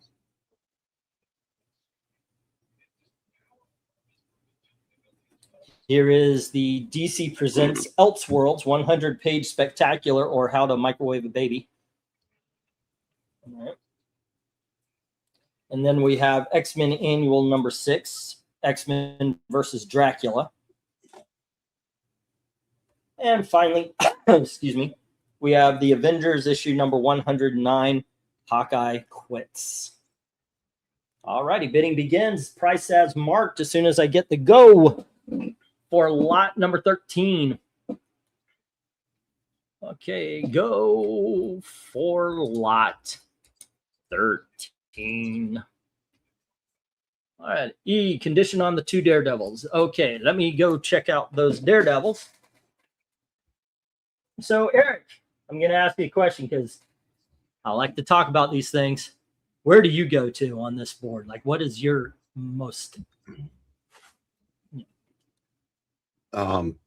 Submariner 8. Yeah. You think that's a good deal? I mean, even if it's got that scratch on the cover. Yeah, you went way too low. I went way too low on that? Yeah. Oh, okay. I may have ripped myself off on that one. That's the first one. I love the story to What If Phoenix Hadn't Died, but I love that era of the Avengers more. I think my first go would be the Avengers, and then probably House of Mystery, and then the What If. But this is one of those, I don't think you're going to make a bad choice, ladies and gentlemen. All righty. And I guess we've got a RDV in the house. Excuse me. God dang it. Okay, so we've got a subscription crease on the issue number 10 of Daredevil. The spine is okay. Oh, hold on just a sec. I haven't done this in a while. Look after some books that aren't in the thing. Oh, hold on just a sec. We've got a lot of bids here. Let me go through these real quick. 1, 2, 3, 4, 5. That is Jim with 8 on C, which is the Thor. How about you, RDV? What is of interest to you, if you would be interested in any of these? Or what looks cool? Not so much which one would you buy, but what looks cool from the cover and everything. Oh, he's off. I didn't know that. Sorry. And 10 on J, the Avengers. And that is 109. All righty. Hey, sorry, Michael. I didn't see that there was a bid when I said that. Oh, what? He said thanks a lot because I said it was way underpriced. It is. It's underpriced, guys. Get them. Yeah. But that's just me. I have to do that. I actually encourage bidding wars quite a bit. Jim, Rain, you're not watching the baseball game? Go USA. 9-1. Let's see what we got here. Submariner number 8 is a steal plus best cover. Marvel Team Up 1 has Gil Kane interior art. What If Phoenix is good?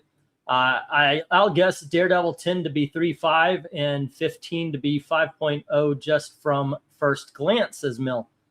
All righty. That's pretty cool. 8 on B, says Tony Hayes, the Marvel 2-in-1. Now, I have an occasionally, I mean, you do your best. I've put stuff on that probably was a little bit over. I put stuff on probably a little bit under. I guess this time on the Submariner, I'm a little bit under. By how far do you think I'm under there, Eric? I really don't want to say anything now because there's bids. But right. Yeah, it's it's one of those. It's a classic cover, even if our panel didn't agree. And it's one of those that and it's a early issue and a big time superhero battle. So I mean that's that's like I said, it's a good deal. Well, what if number 27 goes to Mill at 10? And I'd say Submariner is probably a $15 book. Well, I will say this. It's the lowest price on the board. It should have been the highest. Yep. Whoops. But that's okay. You've done that in reverse and it's worked out. It works. It all works out in the end. Yeah. Sometimes. Let's see. 10 on E from Mill. That's the What If 27, the Phoenix. 10 on I from Tony Hayes. And that's the X-Men annual number 6. Another great story. Oh, I love that one. That's probably the best story on the in the lot. I have been trying to get the I like to pair it with the issue. What is it? Number 60? Something like that? Tony Hayes, I don't know who you're telling to shut up, but we don't listen to people when they tell us to shut up. There's a line in there. Yeah, they're fighting and a tiny piece of rock hits this hippie. And he goes, medic. I'm one of the walking wounded, and the thing picks him up by his ass and throws back his he's flake off. He goes, me and Seaweed Sam got some serious scrimmaging to do. It's my favorite lines in a comic. All righty, we get $8.50 on C from Michael Taylor. And then Jim comes back with 9 on C. I prefer the cover of Fantastic Four 112 over Namor, but I'm biased. No, we're not too gonna late do this. now. Give Michael the deal. Oh, well, no, I'm not going to change it on him. Well, do you want? Tony's saying, don't ruin my bids, Breen. E, could you do a little better on those 2 Daredevils? Which 2 are you? I haven't looked at them yet, but which 2 are you talking about? Give me just a second to show them off here. I think we're caught up on the bids. I just don't want another repeat of Inhumans 5. Right. That's way more than that. Yep. But it's also conditioned, So yeah, exactly. This is the issue number 15. As you can see, it is in great condition. I was very impressed with some of the conditions of the books I got in that big box. This was part of what I sold my Superman This Island Brandon for. Holy shit! This guy had it. This guy had it for 50. I'm sorry. For $50. This particular issue. I always found it weird when the villains either get their asses beat up by Spider-Man, they go to Daredevil. And then this is the first appearance of Leapfrog. This is issue number 25. What do we got? We've got $80 for all 3 on what I've got it priced. And I've got it priced lower than what eBay and Comic Book Realm has it already. It would be $80. What if we drop that to 70 for the 3? What if we sweeten the deal and we throw in the cat? I'll throw in both of my cats. I will box them up. No hole. I heard Gail's glare. Yeah. Gail reacted to that one. It's a good deal. That view of Daredevil 15 was clearer than the first one. It's nicer than 5.0. I first saw more like 6.5, says Mill. There you go. I'm getting my comics graded. Exactly. All 370. Give me another combo, like I guess Pizza? for all 3. Yeah, I know, right? Let's see.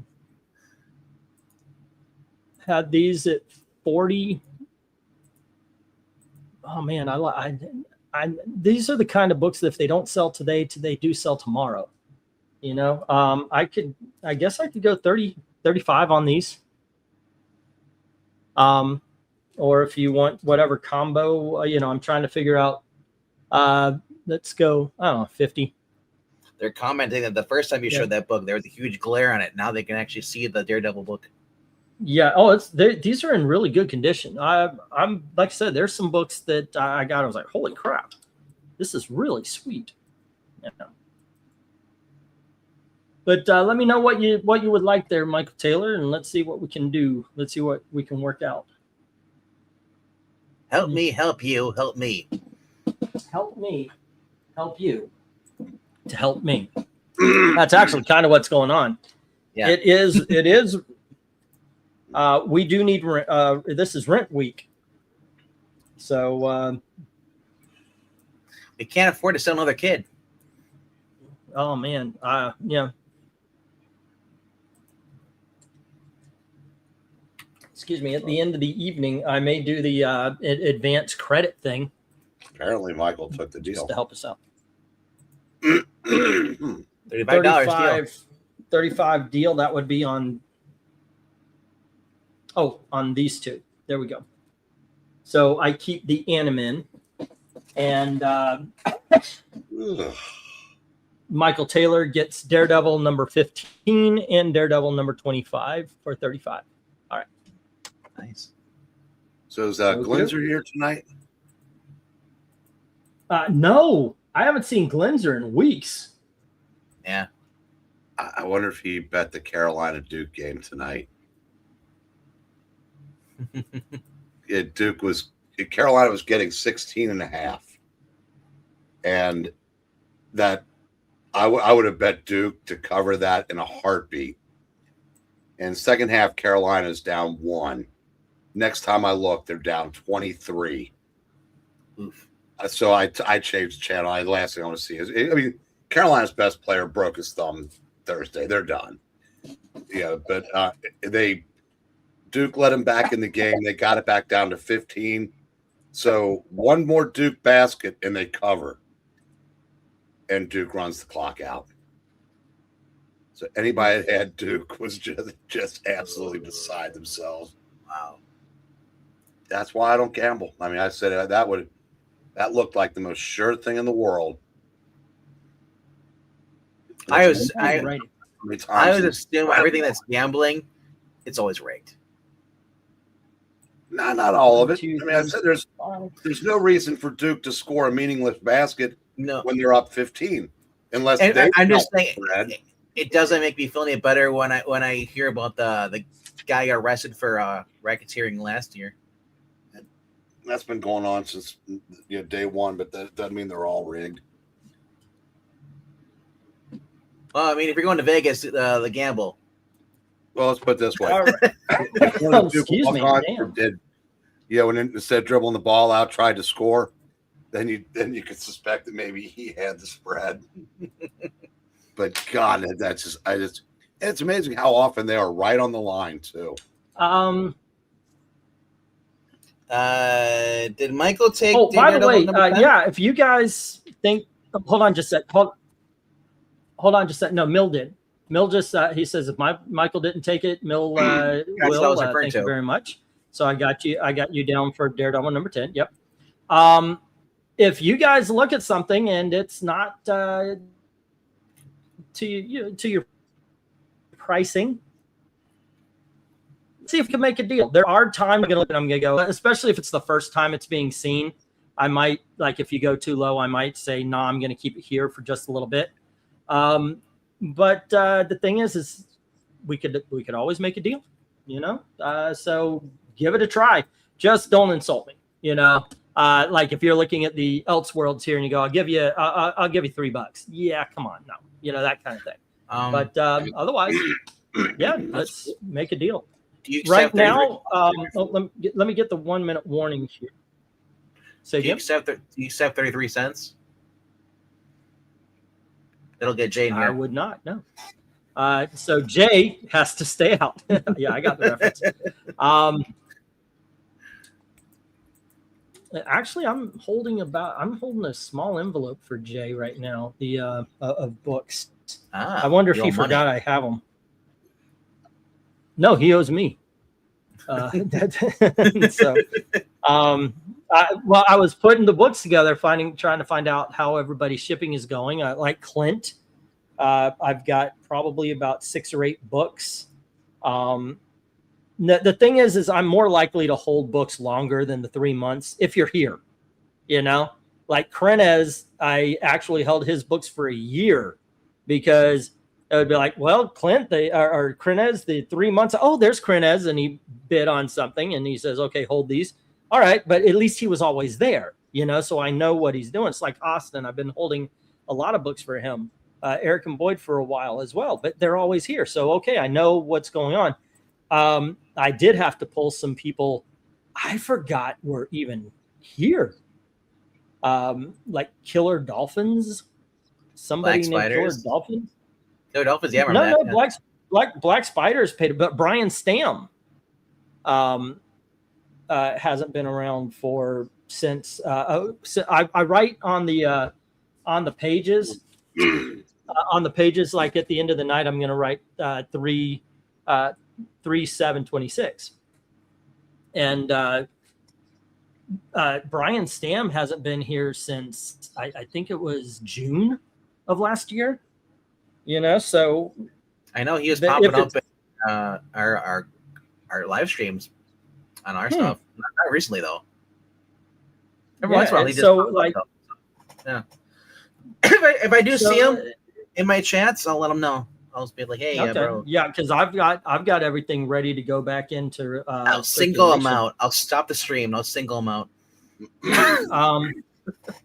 But yeah, if you're here, obviously we can hold them for longer because at least I know. I'm really trying to avoid what was her name, Black Lotus. Yeah. Not to insult the person, great person. It's just dropped off the face of the earth. Dropped off the face of the earth. Held the books for 3 years.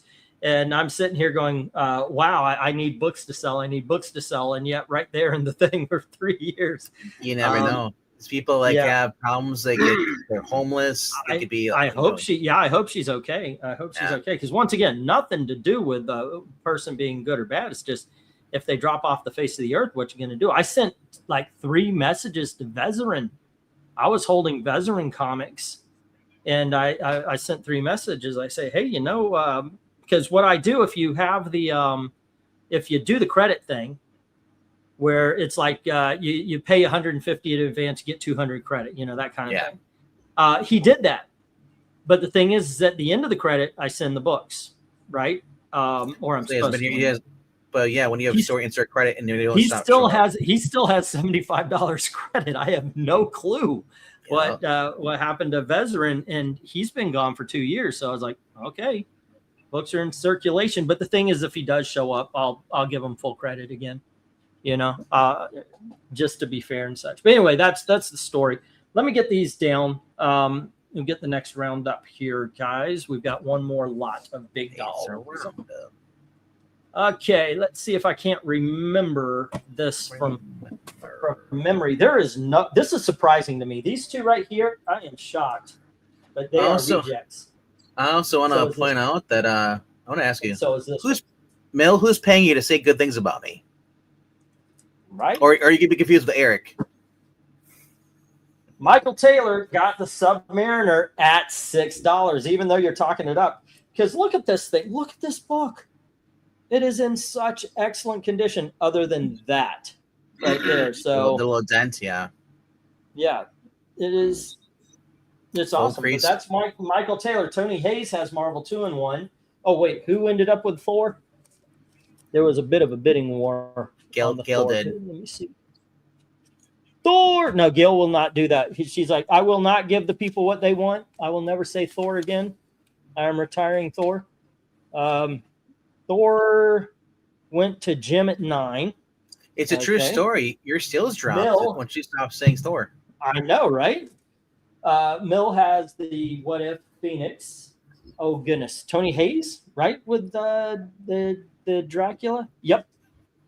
And Jim with Avengers. Hi, I'm Pixel. How do you be confused with Pixel? Hi, Pixel. I have balls that drop. Pixel's like, hi. Okay.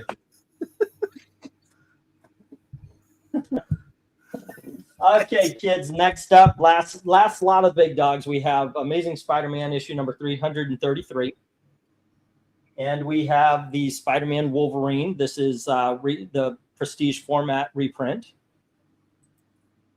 We have Batman in Darkest Night, one of the greatest of all Elseworlds, where Batman gets the Green Lantern ring. We have Batman Two-Face Strikes Twice. It's issue number 2 and issue number 1. Excuse me. And then we have Meteor Man. We've got issue number 1 of the series, which I think was a 4-issue series. And we have the One Shot. Do not miss your chance to blow. All right. Next, we have Batman Punisher with the Jean-Paul Valley Batman.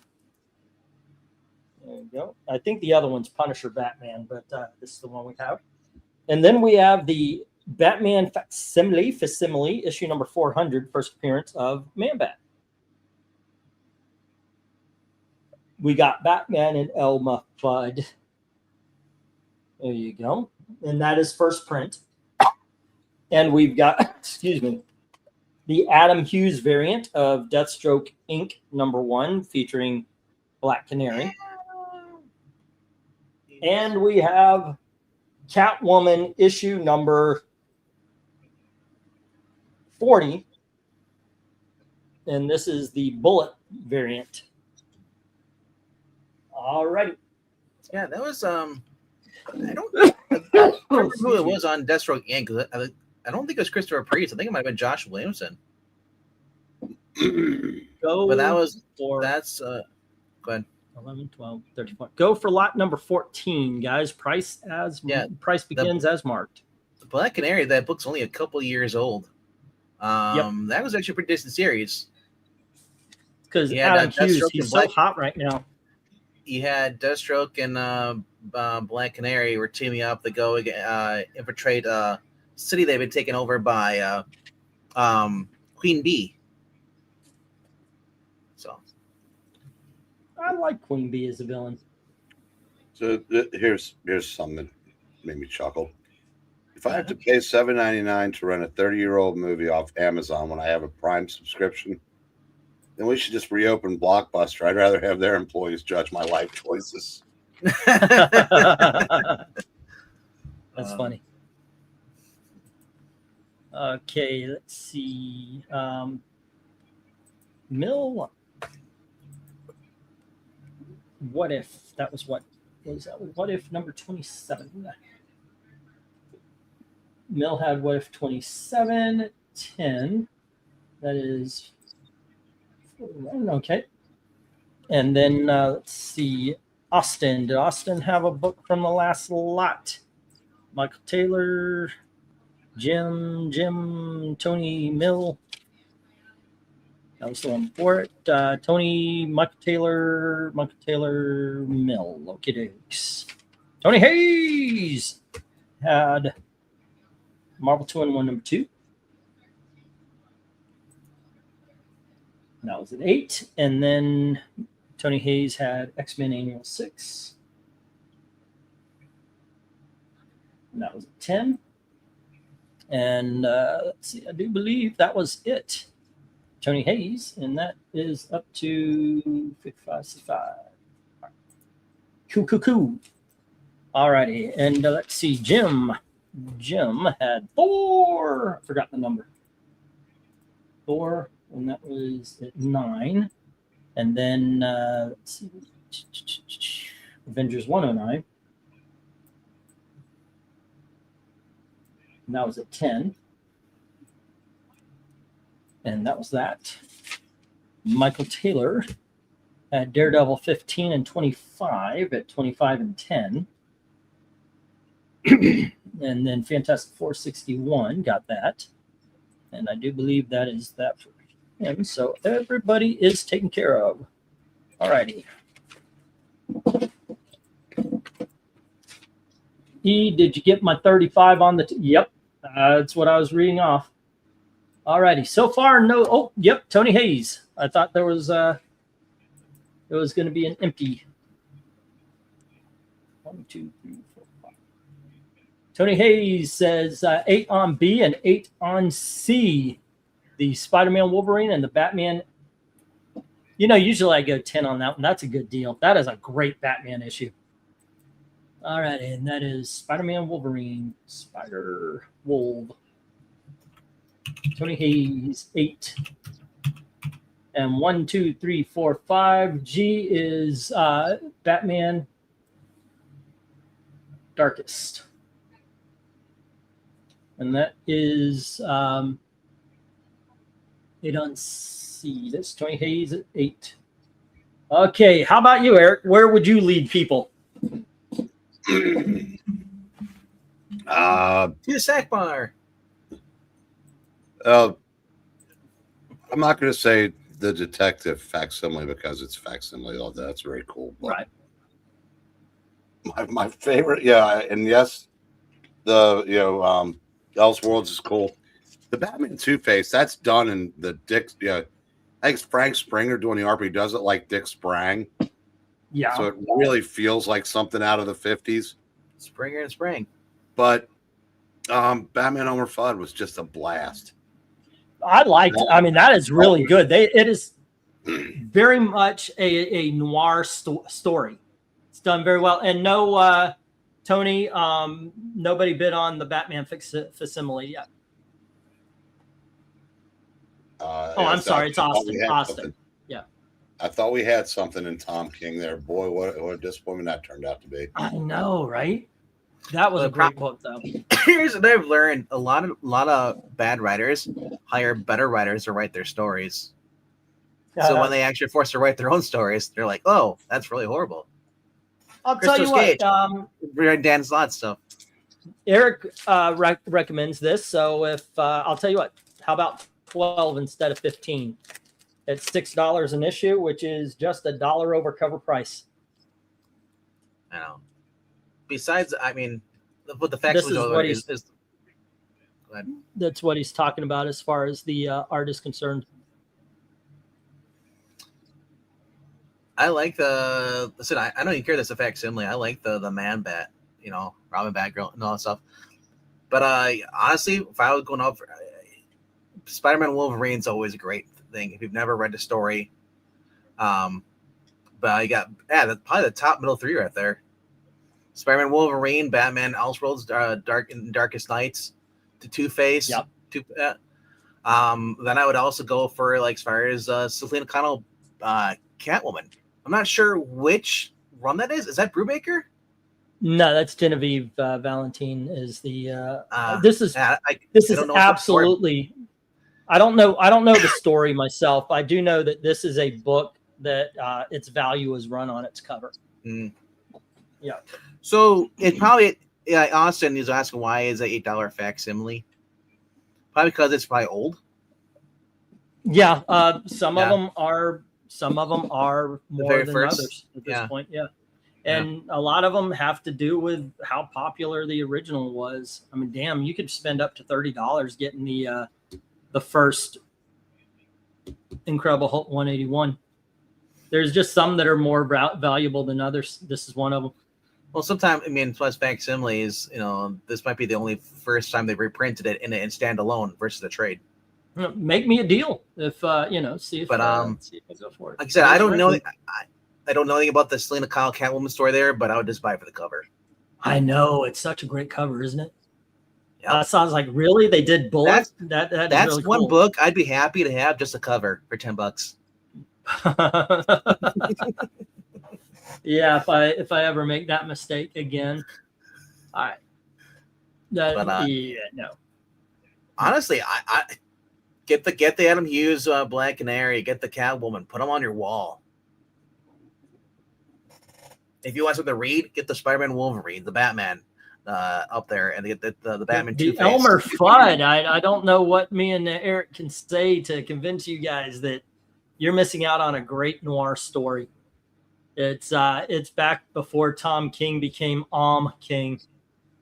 Yeah. I don't know much about the Meteor Man though. Got to admit, other than I know it's based on the movie. So, I've seen the movie. The Batman Punisher to me would be cool if it actually was actual Batman and not knockoff. It would be better if I got the set, if I got both of them and I could sell it. I would sell it like 15 for the two, because it really does kind of make one story. He goes into Gotham and he meets up with Azrael and or Azbat as he was called at the time. Yeah, John Pye Valley. And it's a different experience. Frank Punisher is the older guy, the more experienced guy, and they're both kind of nut bars. When he meets up with Bruce Wayne and he tries to push him around the same way he talked to Azbat, Bruce Wayne beats the snot out of him. So, yeah, it does go better when it's both books, in my opinion. So how does Bruce beat him up if Bruce has a broken back? Well, he got better. Well, it looks like Azrael is still Batman at that point. He hasn't been fought against Bruce. No. At this point, there's another one. There's another Punisher and Batman book, and it's kind of a sequel to this one. Can I switch my bid to $10 on Jay instead? I mean, you don't want the $8 G. You want Jay? Jay, Austin? he wants the Selena Kyle. Yeah, I'll put him down first. Okay. Catwoman, and that was issue number 40. Austin, $10. I'm gonna hit the 1 minute. What you gotta do is gotta find like a place that makes up prints and stuff, and see if they make a giant blown up poster of that cover. It'd be cool. Would you want both of them for 16?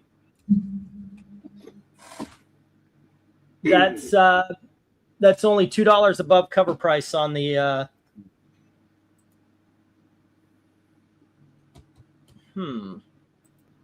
Yeah, you want to do both of them for 16? She turned me into a newt. Well, I got better. All righty, let me get the one. Is that a Harry Potter reference? No, that's a. Is it the Holy Grail? Monty Python and the Holy Grail? Oh, She's a witch. How do you know she's a witch? She turned me into a newt. A newt? I got better. I haven't watched that movie since the 90s, but I've also watched, and now for something completely different. So I have so many different like Monty Pythons rambled or jumbled around my head. My favorite of the Monty Python skits, there's I guess it's a sergeant or something of the British Army, and he's talking to his troops, and you can hear war happening over the hill. And he says, "All right, men, the 20 of us are about to go into battle, and it's going to be harsh, and it's going to be bloody, and it's going to be brutal, and not everybody's going to come back alive. So all 15 of us are going to head right over that hill, and we're going to look the superior army in the eyes, and we will lay down every ounce of blood we can get. So all 10 of us are going to make it, and every time he brings up the number, it gets less and less to the point where it's like, and you and I are going to. That was my favorite Monty Python skit. I just like the one like where they have like throughout the in office they deliver it, they have the people hiding in the bushes, like riding around, and they blow them up. This guy thought, Mr. Jones said that'd be hide. It's the clever, you sneak behind the bush. Motor shell hits him. Oh my gosh. Let's check the temperature in hell, ladies and gentlemen. Jim and mine, our math matches. All righty. I got you there, Jim. What floats on water? Well, a duck. I mean, a lot of stuff floats on water, depending what you're talking about. No, that's part of the movie as well. All right. Let's see. Spider Wolf. And that is with Tony at 8. Night, Jim. And what was the other one? Batman Darkest at 8. Okay. Let's see. Vegetable floats on water. And let's see. Who else? It was Austin, right? Austin with Catwoman. Catwoman 40. Alrighty. And that is 10. I'm gonna look to see if they actually have online, see if they have a poster that's Selena Kyle Catwoman thing. Hello, Trusty. Come on in, man. I left a link. Come chat with your buddies. You baited us with a link? As I get these down, and we'll get the next round up. Austin has the Catwoman, awesome freaking bullet cover. Tony Hayes has Spider-Man, Wolverine, and the Batman, and that is it. All right, that is all. Everything else to the reject box. I don't feel like going there, box. Okay, I am shocked at the Meteor Men books not selling. That's what. Well, if you would have had Blank Check next to him, I know, right? Man, yeah, Blank Man, not Blank Check. Yeah, sorry. Totally different movies. Although Blank Check, though, man. 6, 7, 8, 9, and 10. Isn't that where that cute Spanish chick was macking on the 10-year-old? Yep. Yeah. All righty. Let's drop to $5. $5. Give me $5. All righty, kids. Next up, we have the Defenders, issue number 100. There we go. And we have Sergeant Rock, issue number 374. Build for tough. Next, we have Doom Patrol 118. And why is this not a big dog? Well, the bottom. You don't like bottom? Okay. Yeah, I don't like bottom that are like that. But New Teen Titans Annual number 1. And we have the New Adventures of Superboy. Let Trusty in, will you? New Adventures of Superboy, issue number 1. And we have Obnoxio the Clown versus the X-Men. That's a one-shot. We read that one. Yeah, PTSD from that book. For Your Eyes Only, issue number 1. Nice. Movie adaptation of the James Bond, first issue of the movie adaptation. Spider-Woman, issue number 46. There we go. And we've got Spider-Woman, issue number 48, going against the Gypsy Moth. Does she catch thieves just like guys? And Amazing Spider-Man Annual number 17. And the most generic cover ever. Do you know how hard it is to find a black border that doesn't have dings and all that kind of stuff in it? Look at that. Look at that. That is a near mint copy. Yeah. That is what the kids call slab ready, but the kids are silly to put. You know what we call that, Trusty? When someone sticks a magnet on their refrigerator. That's what it looks like. If you can find a black ink cover without fingerprints, you're doing good. Go for lot 15. I can show you again. That is a pristine issue of Amazing Spider-Man Annual number 17. That's why I hate the foil or that stuff, because and you touch that, oh, yeah, use gloves. All righty. We've got Austin saying 5 on A. That is Defenders 100. Happy 16th birthday, Superboy. And then we have 5 on GHI and J from Tony Hayes. You know what Mark Wade's doing? Go ahead, finish your. For Your Eyes Only. I loved the era when they used to do movie specials, and it was a big deal. Me too. Yep. Me too. I'm constantly saying I like the movie specials. Amazing Spider-Man Annual number 17. That is, you're going to see it's in such great condition there, Tony. All right, that is $5. Let's see. Then we have the Spider-Woman's.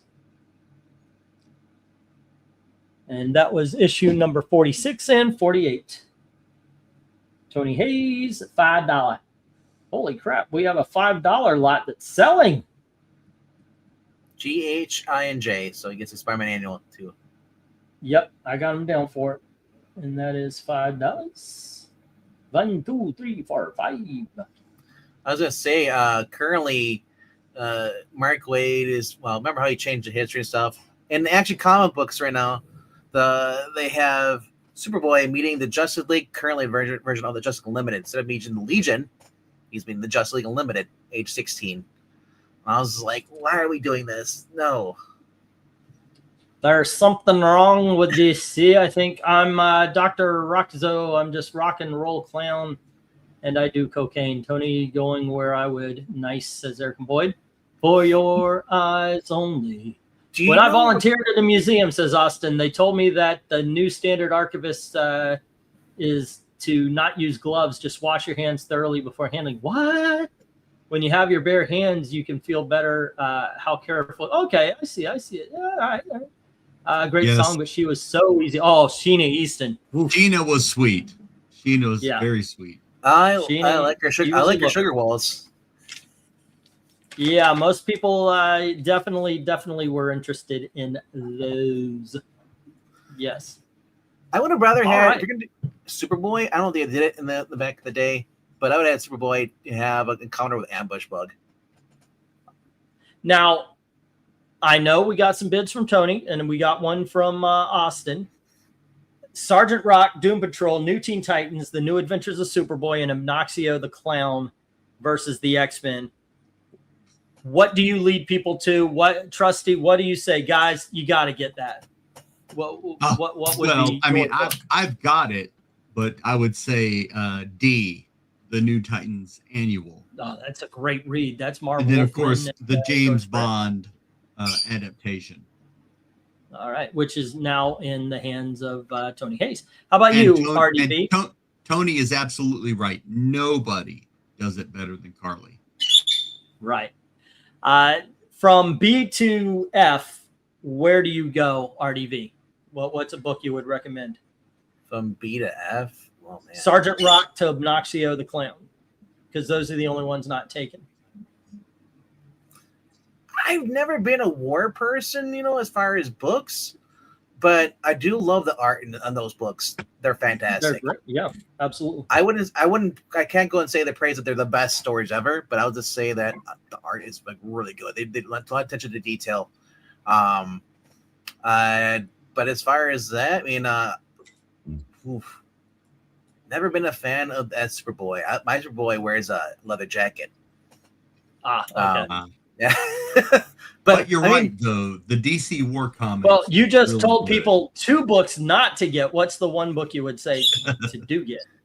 Well, I would say the one's already been on.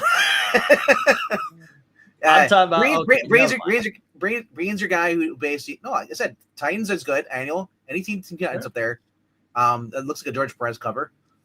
I would say get Doom Patrol. Doom Patrols are always fun. Doom Patrol is just an odd. I mean, Doom Patrol was ahead of its time. That's what I think for the Silver Age. How about you, Eric? Where do you go? Well, I'm glad you said B through F because I can't get G. Yep. Okay. None of you can. Yeah. You don't. Yeah. You don't like the movies as much as we do. No, it's for your eyes only. Yeah. Not mine. He's got a Not point. Trustee's, not Venkman's. No. Only for you. That's right. I would go, or the ones that haven't been bidded on. The Sergeant Rock's a little bit too new for me. I like my wars. Yeah, I like the ones from the 60s and 70s. Love Doom Patrol. Love the Titans Annual. I would either one of those. I'd pull out who's on the 10, a Hamilton, and get them both. Yeah, the Titans Annual is probably the best book on the shelf right now.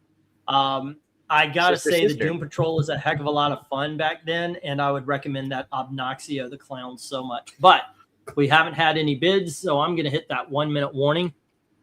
Is For Your Eyes only the one where the underage girls trying to flirt with them with the skis? No, that's View to a Kill. View to a Kill, where he's 60 years old and the ski professional or something like that, and she's she's way too young. It's like Tanya Roberts from Charlie's Angels. It's uncomfortable, the age gap on this one. And Austin is saying the reason he went for the Defenders is Dazzler is not the only character he has his eye out for. He likes Brunhilde. Yeah. Yeah, but The Spy Who Loved Me with Barbara Bach, Triple X. Yeah.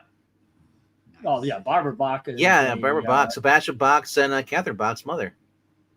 Yes. Tweet it out. And tag argue. Yes. And if anybody says that you're wrong, argue violently and tag us in it. Yes. And if they disagree, they call him a Nazi. But is there a better Bond title than Octopussy? I don't think so. You're a child, sir. They were going to call it Seafood Express, but well. Right.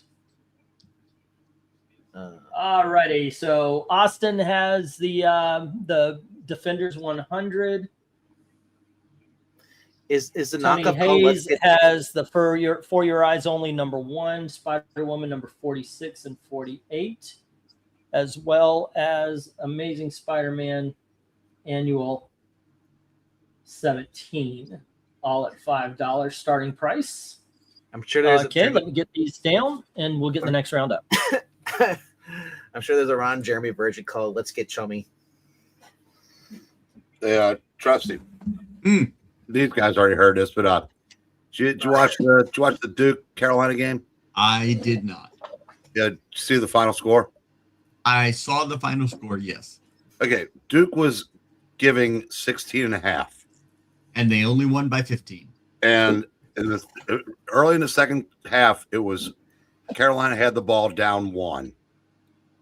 Then, of course, it turned into the game. It was Duke goes up 23. If you got Austin, Duke giving the points, you're feeling really nice. Then Carolina gets a bunch of garbage points, gets it down to 15, and Duke holds the ball instead of going for a last shot. Yeah, if you bet on sports, you're a moron. I said Scott Van Pelt has an entire segment called Bad Beats, Mm-hmm. and it's for stuff like that. But Eric, each team won at home. Okay. And so that's good for the fans. So I'm happy with that. Well, I said with no Caleb Wilson, there's no chance. Let me No, that was too bad. Let me get these on the shelf. We have Rick and Morty issue number 38. It's the Walking Dead variant. There we go. And we have Doctor Who by Moore, Reppian, and Templesmith. This is Doctor Who, the Whispering Gallery. This is apparently the good Doctor Who, or one of the good Doctor Who's. I hear the new one isn't as good. Here's Doctor Who number 1. Oh, this is a reprinting of the Marvel Premiere issues. All right, we got Doctor Who number 1. And we have Batman issue 436, first appearance of Tim Drake. And here is the Incredible Hulk issue number 393, and it is shiny. All righty. Then we have the She-Hulk issue number 37. But you'll notice nothing is said about them actually being in this issue. Okay, there we go. All right. They got Punisher, Spider-Man, and Wolverine on the cover. That makes sense. And then we have issue number 48. There you go. And we have Green Lantern issue number 177. And then we have 184. And I don't know what number this one is because I kid you not. Here's the cover. All right. And it's in great condition, by the way, all 3 of them. This one does have a little trouble right here at the top right there. I just noticed. But this is printed without a number. Shark Week. See, there is no number on this particular copy. I don't know if this is a printing error or if all of them were printed like that, but there you go. All righty. Bidding begins at $5 each as soon as I get the go for lot number 16. All righty. Not supposed to be Louise Simonson on G, is it? I'm going to let Eric answer that one. What? As I have to hit the head. I'll be right back, guys. All right. Is that actually Louise Simonson on the She-Hulk? Is that Green Lantern Volume 1 or 2? I That's one, right? I thought that was a Golden Age character who had somehow found youth again, but I might be wrong. I truly don't remember. Well, H and I are the legend Gil Kane on the covers. So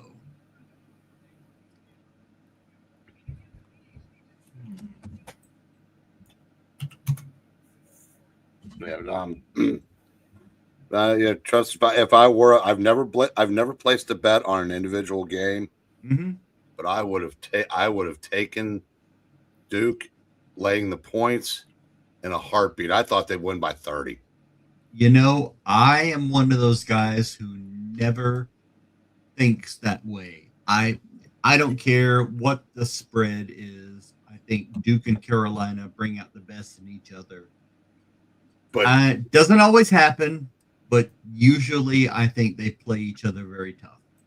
but they, a couple times when especially considering Duke could, beat Virginia by 30, beat Carolina State by 30. Carolina comes in with the, being down from having their best player break his thumb the night before he was supposed to come back. And Carolina has nothing to play for because they've got the double bye, win or lose. Mm-hmm. And I just figured that, and the simple fact that Duke is better than Carolina with Caleb Wilson. Without him, but Duke had a couple of injuries also. So they were down to about 6.5 healthy players. So that's probably why Carolina was able to keep it, under 30. I was going to say, I haven't watched any basketball this season, but reading what I have, without Caleb Wilson, I think Carolina did the best they could. Yeah, that's it. Now, if they get out of the first weekend, the season's a success. With Wilson, I thought they had, Elite Eight and possible Final Four if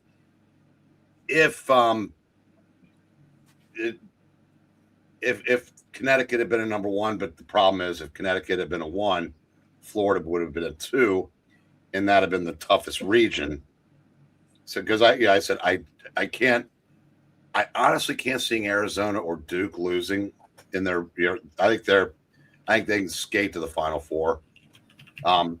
Michigan, at their best, is close to unbeatable as anybody. Mm-hmm. But they struggled to beat Iowa the other night. So I mean they've played a couple close games. Seems like Duke and Arizona are just beating people, senseless now. Do you remember that glorious year when 3 of the Final 4 were ACC?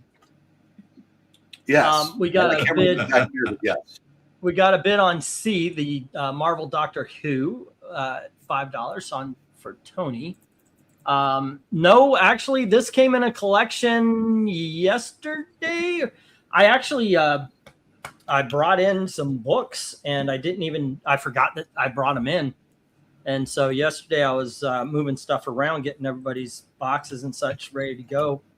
And I was like, what the hell? I actually got afraid that I didn't mark somebody's books as their books. So I was like, whose are these? And I went, oh, wait, no, these are for sale. Yeah. That's issue 175. They came in yesterday. Say again? That's 175, the one with the shark. Okay. We got issue number 175. All right. Thank you. Yeah. Shark bait. Ooh-ha-ha. Let me see. Weird that there's no Green number. Lantern. Number 175. No Len Wein and Dave Gibbons. Yeah. number. Yep. 1984. Tony, that depends. Yeah, they're right now they're projected as a 2, and I'm not sure why. But they can look very good and they can look very average.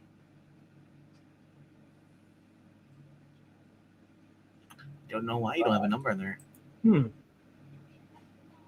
Well, yours is the one I'm looking at right now. This isn't the. I had the newsstand. I think that has the one with the barcode. Yeah. So maybe the direct variant or direct market one didn't have a number for some reason. I think they just forgot to put it on there. Yeah, because that's the only one. Because I remember that. Now that I see it up there, there's no. There's a handful of these. By the way, there is a handful of these on eBay going for between $5 and $15, $20. Here's one for $30, and they're calling it a misprint error, no number. Hold on, let's see. What if we type in Green Lantern 175 newsstand? See if if that's the difference. Which, by the way, the newsstand thing, don't fall for it if it's 85 or under. 85 is really when it started, when the newsstand really started taking over. Mm-hmm. Well, actually, so I've seen a graded 9.6 of the misprint error going for $60. Okay. Yeah. let's see, newsstand. And do they have the price? No. My comic shop Huh. has it. That is something. What if we go for with the price tag on it? This is there's one with, and there's the one without. No number is misprint variant shark baits. Depends if you're looking at graded though. They're saying very good is $8. Right. Yeah. That's what I'm seeing. Also, it's around $8. It says 5 to. I saw the prices on eBay 5 to 20, and But I'm thinking, they're saying a very fine 7.0 is $14. I'm like, really? How do they grade these things? But I think if you've been around, you can do it. I mean, for fuck's sake, we saw that one. I will never drop this particular issue. But when during all the controversy and they had that commercial where it's like, "Hi, I'm Emily. I've been collecting. What are my credentials? I've been collecting comics for 3 years. Really, Emily? I've got underwear and socks older than 3 years, and you're talking." Yeah. Instagram, there's a girl on there. She opened up her own comic book shop. Of course, she's hot. I'm thinking, like, is this really your shop, or are you just doing this for somebody else? Come to the store. There's a hot babe selling comic books. What? Well, that'll actually, I see with the price. I don't know. Anyway, let me get these down. We'll get the next round up here. I'm just gonna hit stop because we've been playing around with the Green Lantern. Since it has no number, it means it has no price. You guys, give us a bid. It has no price. Actually, I'm gonna do what everybody else did. I'm gonna start opening up my eBay store. I got my printer back in from the storage shed. Might as well. Okay, so Tony Hayes has the Doctor Who, and I think that is it, isn't it? Yeah, that's it. Okay. Everything else hits the reject box. That was what I saw in the first. So having a long time was the Overstreet guide coming out. Yeah. Oh, yeah. I saw that. I was like, wow, that's a relic. I guess they weren't setting him out because the fact that Diamond was the one who was responsible, then nobody else was publishing him, or at least printing him. But alrighty, let me drop the price down to the $3. We're back to $3, ladies and gentlemen. I'm guessing Overstreet is basically a bunch of comic book stores. What they agree on, what they sell it for. Is that how that works? Overstreet price guide? Is that like a Brian, how does that work? Eric and Trusty, do you guys know? No. I have no idea. Tony might be jumping on at some point. Brian, so here we go, kids. We're on $3 again, and we've got the Avengers issue number 206. It's in pretty good shape. And we've got Dazzler issue number 10.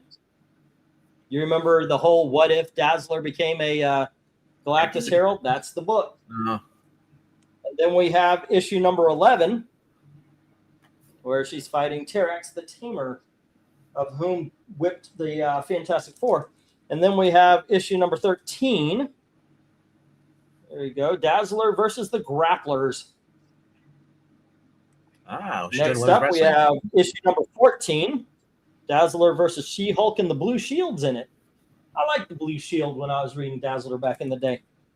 Then we have Dazzler issue number 15 with Spider-Woman. Didn't you mention something about how Dazzler ended up becoming Dazzler Team-Up? That was Eric's line. Dazzler number 19 with the Inhumans.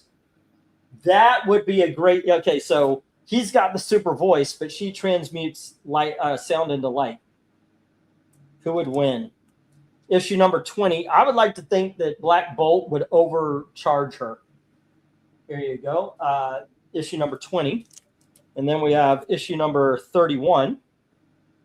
And finally, for this lot, we have issue number 34. Bidding begins at $3 each as soon as I get the go for lot number 17. All righty. Let's, there we go. Go for lot 17. I know it's not a board I could go, hey, where would you go? So how about we do this? Trusty, what is your favorite cover up here? Like, what's the one that grabs you and says, okay, maybe this is the one for you, or just looks best? Goodness. Ooh.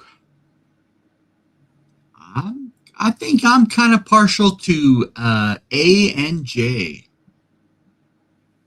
All right, I know that one with them behind the bars. That is really cool. How about you, Eric? What's the one that you would you think is the best cover, or the one that looks like it's dragging you in? Like, this is the one I want to find out what's going on in.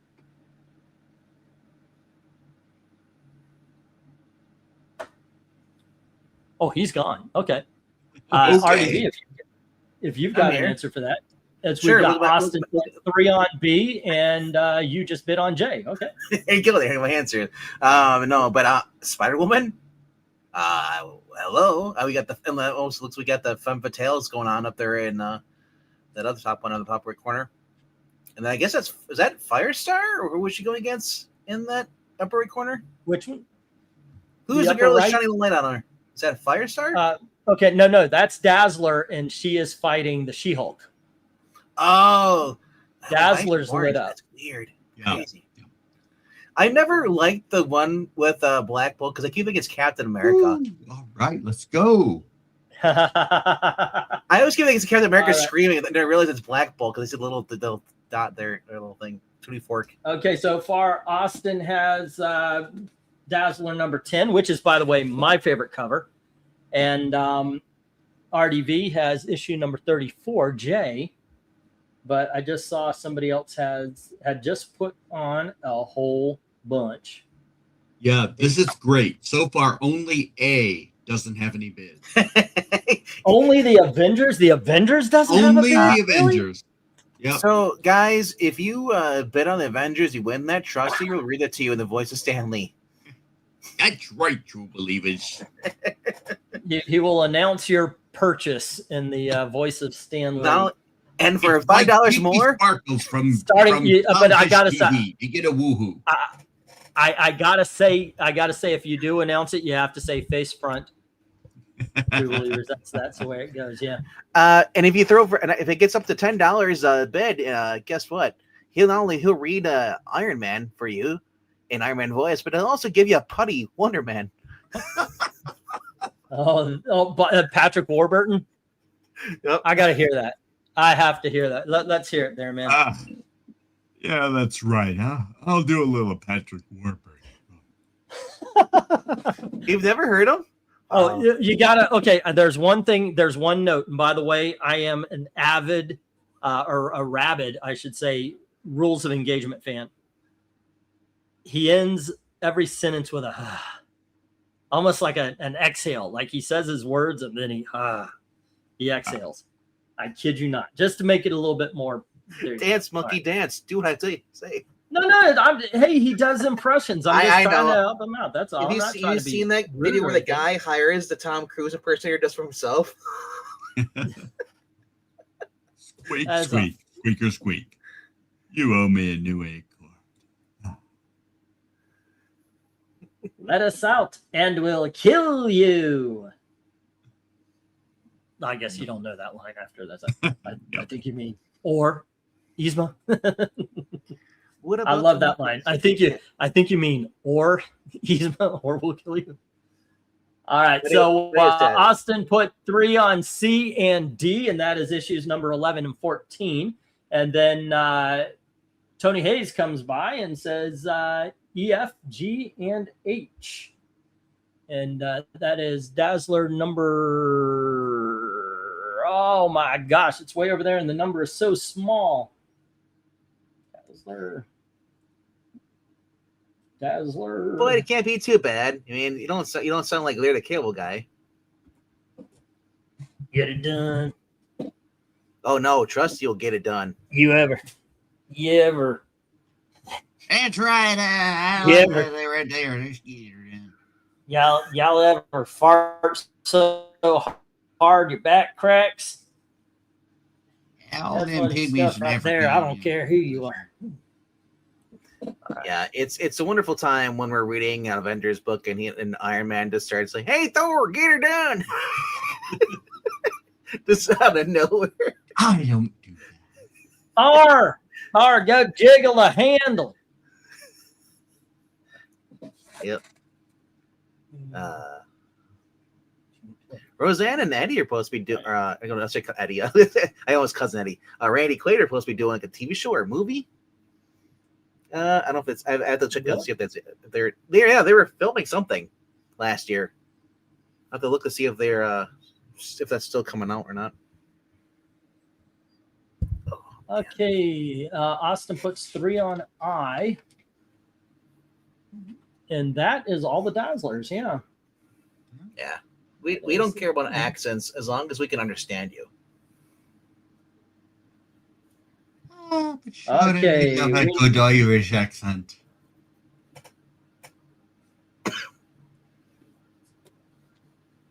Oh, fuck off, Jimmy. I always go to the commitments before I could do I gotta grab something in order to do an accent, and I always go to the commitments and say a couple of lines from the commitments, and that gets me into it. All right, so let me get the stop here. It was everything. All the Dazzlers are done, man. Dazzlers are done, man.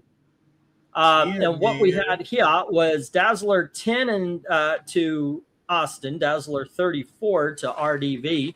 That's Jay. And then Austin has Dazzler 11, Dazzler 13, 14, 15, and 18 are all with Tony Hayes.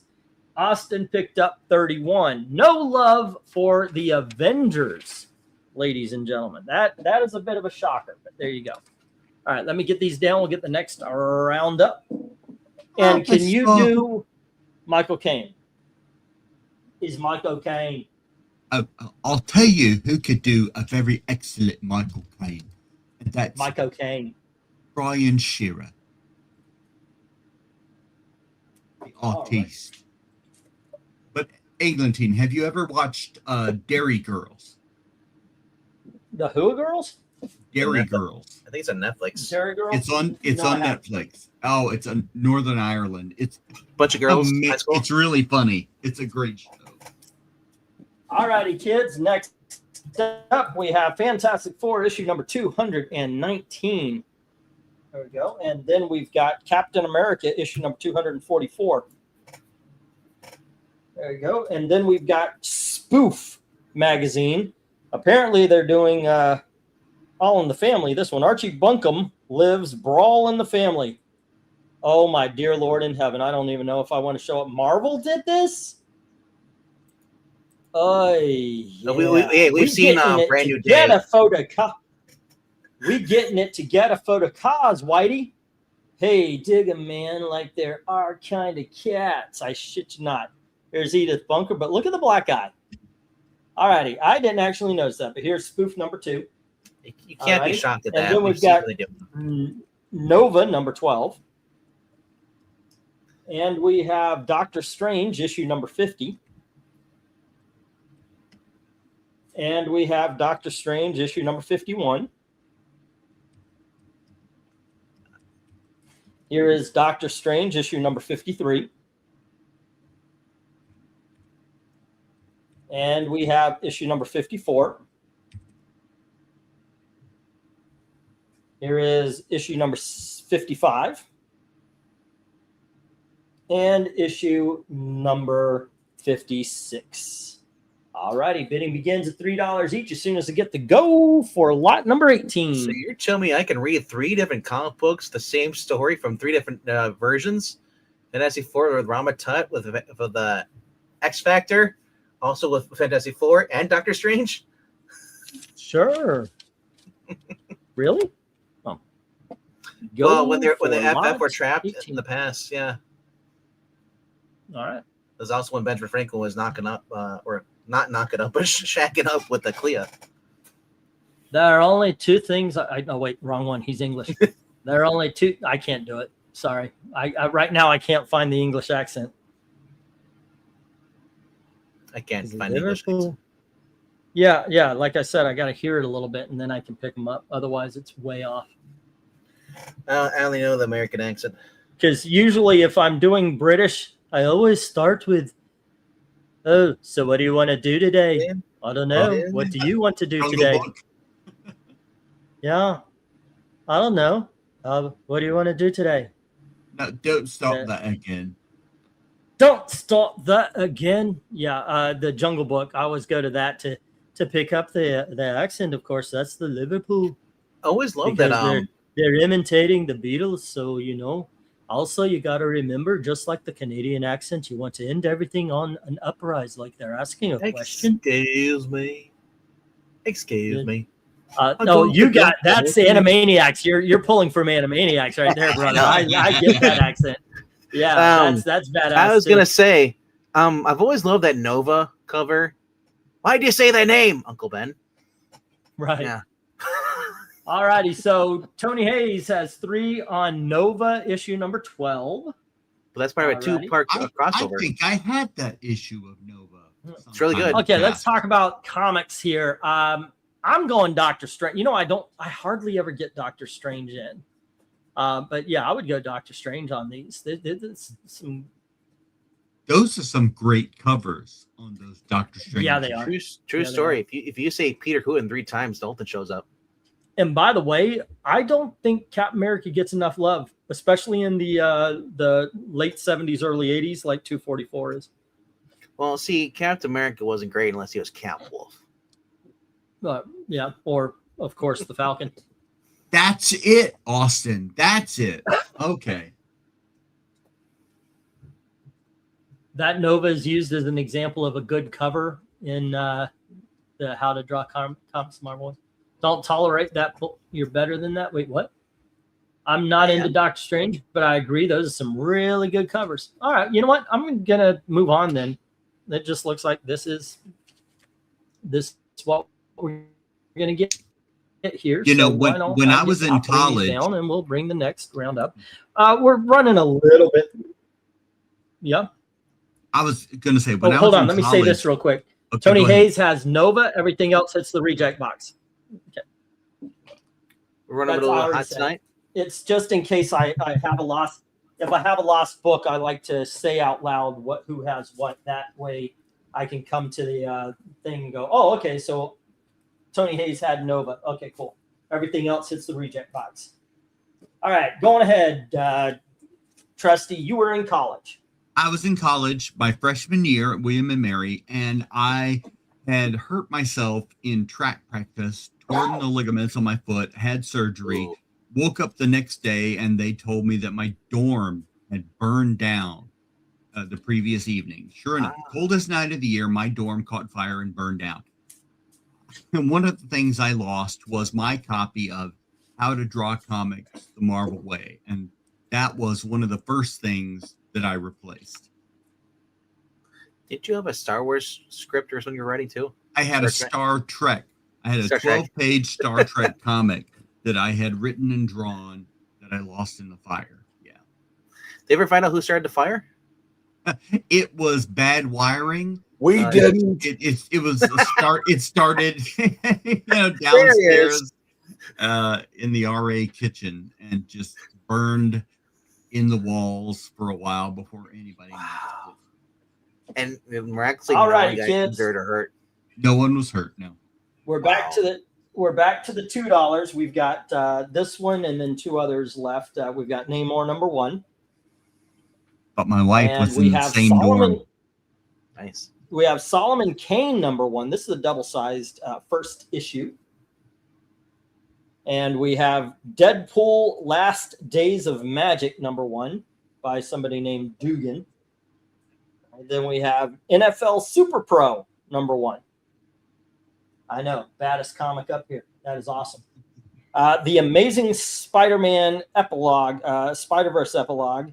This is issue number 15, written by Then we have Marvel Adventures Spider-Man issue number 37. There we go. And we have Spider-Man Collectible Series number 8 right here.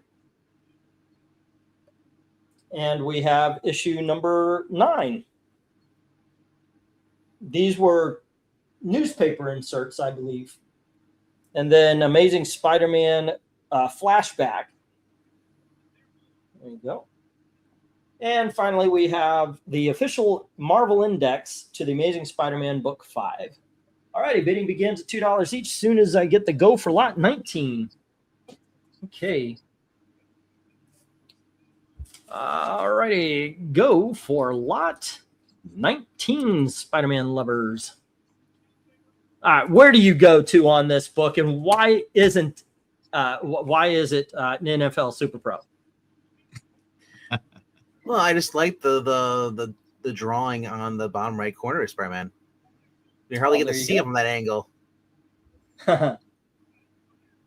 Seriously, that's kind of hard to draw. No, you're right. That's a good drawing. You mean the Marvel Adventures? No, the official Marvel Index. Yeah, I'm not sure what. Okay, I'm not sure if that's actually pulled from actual comic book cover or interior pan. But I said that you never get to see him from angle. You do a flip and shoot the webbing, and basically saying, "Here's my anus."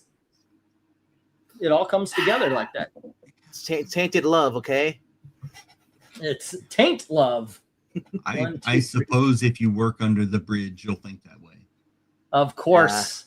And Tony says 2 on A and B, the Namor and the Solomon Kane. A is excellent. And E, with that thinking, you'll never get above the bridge. I know. Well, like I said, I'm in management now. I don't work the bridge. I'm in management now. Some people call it pimping. It's just management. All righty. So Tony has Solomon Kane and Namor number 1. All righty. Do you guys have group meetings? Like go out to Denny's afterwards? Yeah, we have strategy meetings. Yes, of course. You have to. It's business. They all sit around in a circle.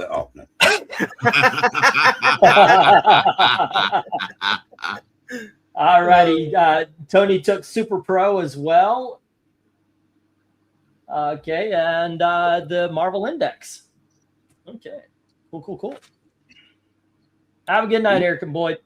You know who champions NFL Super Pro? Who? Frugal. Really? Yeah. Super Pro. I was going to say, other than Cap Wolf. All right. Yeah. This means something. All righty. Who do we? Dr. It's a sign, all right. It's gone to business. Sign all right, going out of business. Sign all right, going out of business. Oh, Annie Potts, Ghostbusters. Yeah, exactly. Okay. That sounds familiar. Okay. One of the more obscure ones. Mm-hmm. That took a little bit. That's what she said. Excuse me. That's okay. That's not an insult. I know, right? It's only if he just disagree with me and says, "Oh, that's not true." It's a problem if you've never heard that. All righty. I think $2 on DJ. $2 on D&J. Yes, I got the A and B and the D&J. I'm writing down some books here as well, so I appreciate the patience. Yeah, I didn't realize the Marvel Index. I was hoping that was actually like, oh my god, this looks like a cool cover for a story. I'm like, oh, it's an index. I wish somebody say $2 on B and J, so I'd say, well, you might not be expecting much then, are you? Oh, you're in Thailand. Apparently, 13, 14, 15, and 18. Apparently, BJ is in California. Not what I thought they were. They're a pizzeria. Down here, they're like a shopping club, like yeah, like the Walmart thing. Yeah, the Costco and stuff. Yeah. You ever had their pizza though, Bangman?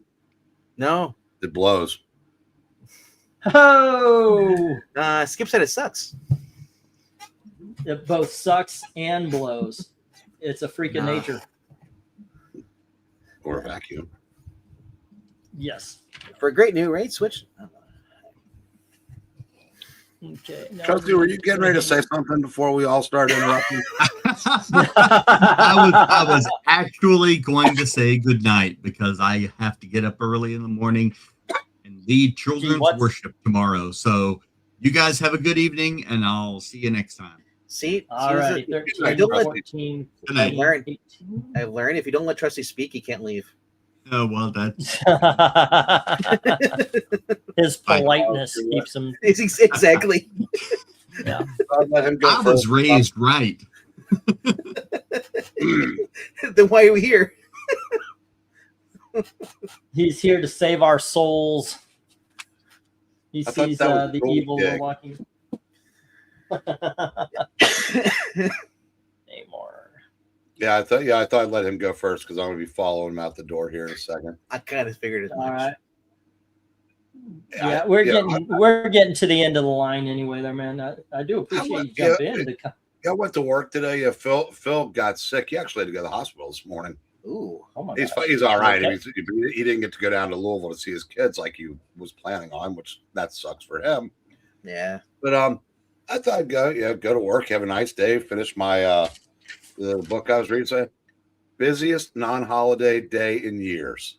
That's good. Yeah, it was fantastic. I mean, I didn't get to sit around and lean against the counter all freaking day like I was expecting. Not everything hurts. And people were buying the coolest music we had in the store. It was freaking amazing day. A lot of stick sales, huh? No, not a one. No, it was actually The Cure.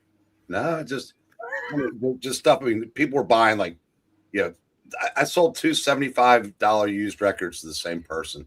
Wow. Would he get a Jugger Tall? No, there's some we had an old friend of ours passed earlier in about middle of last year. Sorry to hear that. Yeah. Condolences. We're selling his records for his estate, and he had unusual but really cool taste in music, and he would like records he bought in the 70s. I don't think he ever played. Wow. Namor, Solomon Kane, NFL Super Pro, and Amazing Spider-Man go to Tony Hayes. Everything else goes to the reject box. Sorry to interrupt. Just had to get the business out there. Tony's saying if you patch him in, he said he may be able to fill in for the rest of the show. Are you in the last lot? Are you? 2 more lots. I've got 1 more 2 and $1. I'll split the difference. I'll hang around for 1 more lot. All righty, cool. There you go, Tony Hayes. Let's see. Let's get that Next lot up, there. still in the $2,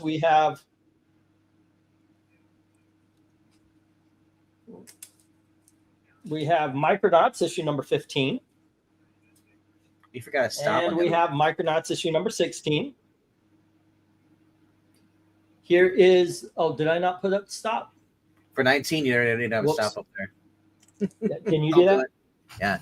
Yeah, cool. Thanks. Then we have Secrets of the Legion of Superheroes. This is the Secret Origin bit, issue number 1. And we have Star Trek, issue number 4. And here is Chris Star, issue number 3, with Doctor Strange. And we have Defenders, issue number 48. It's a very well-loved copy. And then we have issue number 68, which looks awesome until you see that a bug got to it by the Hulk's head. All right. Hey, look. Austin, Brunhilde, Big Ben, Parliament. And then we have issue number 14 of Swamp Thing. It's got a subscription fold. Look, Austin, and then we have Iron Man 143. And finally, we have Adventure Comics starring Aquaman, and that's issue number 443. There we go. Bidding begins at $2 each. As soon as I get to go for lot number 19, 20. This 20. lot number 20. There you Alrighty. Go. It's already in. Austin says 2 on G, getting that issue number 68. Oh, she's on issue number 48 as well. She's right there. You can hardly tell because the light is making her costume white instead of the usual blue. But there you go. Alrighty. Where do you go to on this one, Mr. Breen, before you leave? She changed her costume too, though. So that's. Oh, she did. Yeah. Only after Labor Day. Yeah. No, she couldn't wear it after Labor Day. After she changed, she had to go back to the Madonna cone bra. I would Swamp Thing and Adventure Comics. Like the Swamp Thing is, again, underpriced. I would get that in a heartbeat. Wow. The Adventure Comics, the Aquaman series, is very early David Michelini. As far as I liked. Is that what number is that? Defenders first one. 48 and 68 are Okay, the two Defenders. The first one's 48. And hello to Tony 48. Hayes. Yeah, 48. I like better than 68 because it was. My Gerber might have still been writing it. Keith Giffen was the artist. And it was odd in a good way. Iron Man, that's part of a great run. So I said you can. Secrets of the Legion, would probably come in sixth there. Yeah. Honestly, you can have the rest of the top row.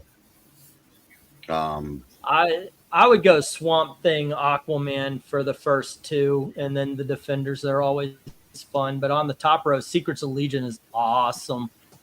It's just awesome. Yeah. All right. How about you, Tony? Why don't you put your 2 cents in or $2 in? Hello, can you hear me? We can hear you. Tony! Hello, everyone. What's up? First, your debut here on I Love Comics. Then. Don't feel pressure. Well, hello, everyone, and I'm trying to navigate things here. I hope I'm not getting like feedback or anything. Well, there's a little bit of background white noise, but it's not disruptive. You're doing okay. Yeah, so no worries on that one. All right. Well, I'll do my best. Okay, I do have to say 1 minute warning here. It's been 2 minutes since the last bid. Only one book with any kind of love, and that is Defenders issue number 68. All righty, and I'm going to put the 1 minute warning here. All righty. That Star Trek has a little bit of DC horror look to it. Yeah, it's a little bit darker. It's got a skeleton and such. Yeah. Is that Micronauts? The Micronauts. Yeah, I was about to say the Micronauts number 16 there has Beyonder, and that's probably more scary than anything else because they made them look like a Saturday Night Fever kind of outtake. It's just, yeah. I didn't know they were actually connected to the actual Marvel universe. I thought they were just separate. Well, there you go. Yeah, the Beyonder would have been played by Frank Stallone, Sylvester Stallone's brother, back in the day. Yeah, not a good movie. Not a good movie. But the Secret Wars 2. That's my prediction. All righty. Well, it looks like this is where it's going to be here, kids. No, just the one book. Let me get the stop. We are so close to the end of the evening in the last lot.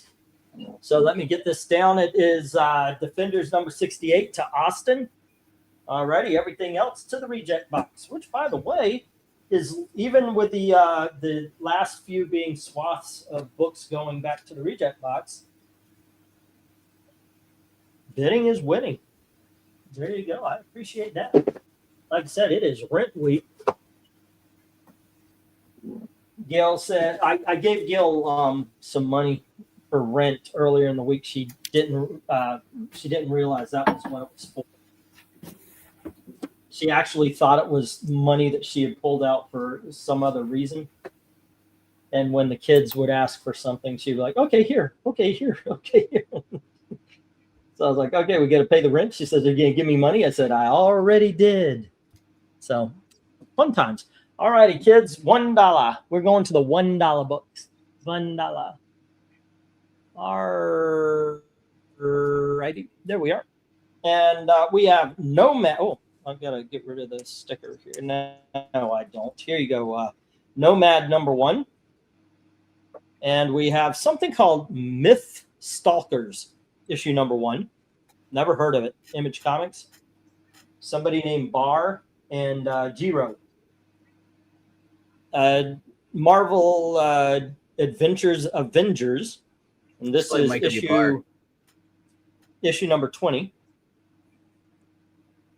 And then we have X-Force, issue number 10. I really just did not pull the tags off these things, did I?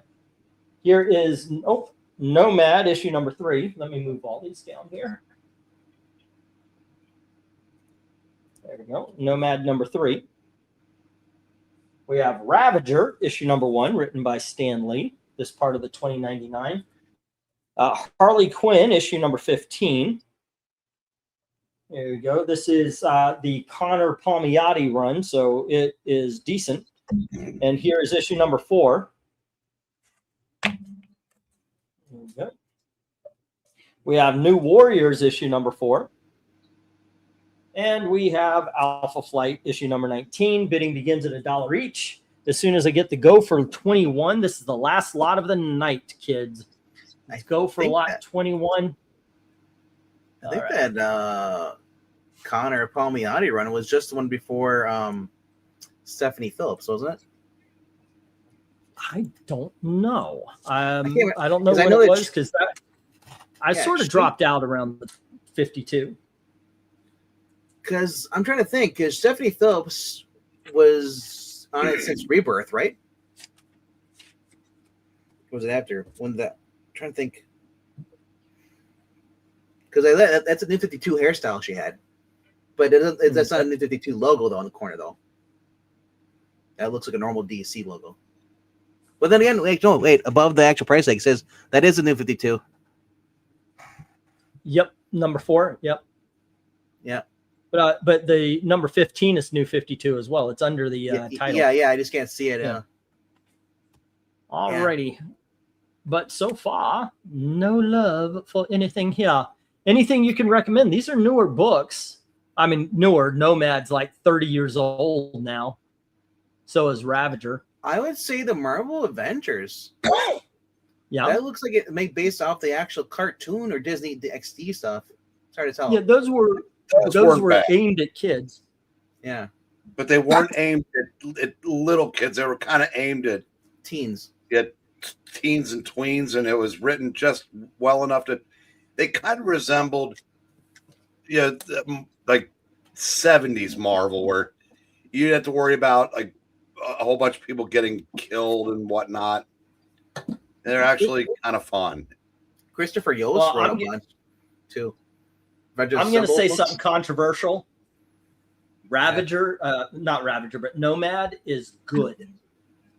I read that series. It's Marvel's Lone Wolf and Cub, but it was actually good. I enjoyed that time. It might be one of those things where if I revisited it, I didn't like, but I read it back in the day and I enjoyed it. It has sort of a tongue-in-cheek kind of, and I always kind of to me, it's the comic book version of Lorenzo Lamas's Renegade. I don't know if you guys ever saw that TV show. A long time ago, a great show. Guy was always taking baths with his clothes on. Where it was weird. It was Nomad's Bobby's Sixth Killer. Is that Rob Liefeld on X-Force? Yeah. If not, I'd be surprised. Wow. Yeah, it was. But so far, so no interest. No interest whatsoever. Alpha Flight looks pretty cool. I mean, that was Byrne. Yeah. Oh yeah, that was good. To me, that was good until about issue number 30, 35. New Warriors. That's pretty cool too. I love that. I love that design for the Marvel comics with the purple and the yellow on it. The New Warriors. Byrne was gone by then, so that's I think, if nobody has any bids on this thing, I'm trying to get in here. I'll just go $1 on the whole lot. Okay. Now you mean $1 each, not 10 cents. Yeah, you know what I mean. All righty. You know what? I'll tell you what. Here you go. I'm going to take you up on that, and let's get her done. I thought everything's $1. Are you gonna accuse Steve Miller now? Oh, and I'll tell you what, whatever didn't sell on that last lot too, I'll go with that as well. What, the $2 one beforehand? Are Yep. you sure? Whatever the last lot was. That was All right. 20. Mark. But only thing that got sold there was G. Austin.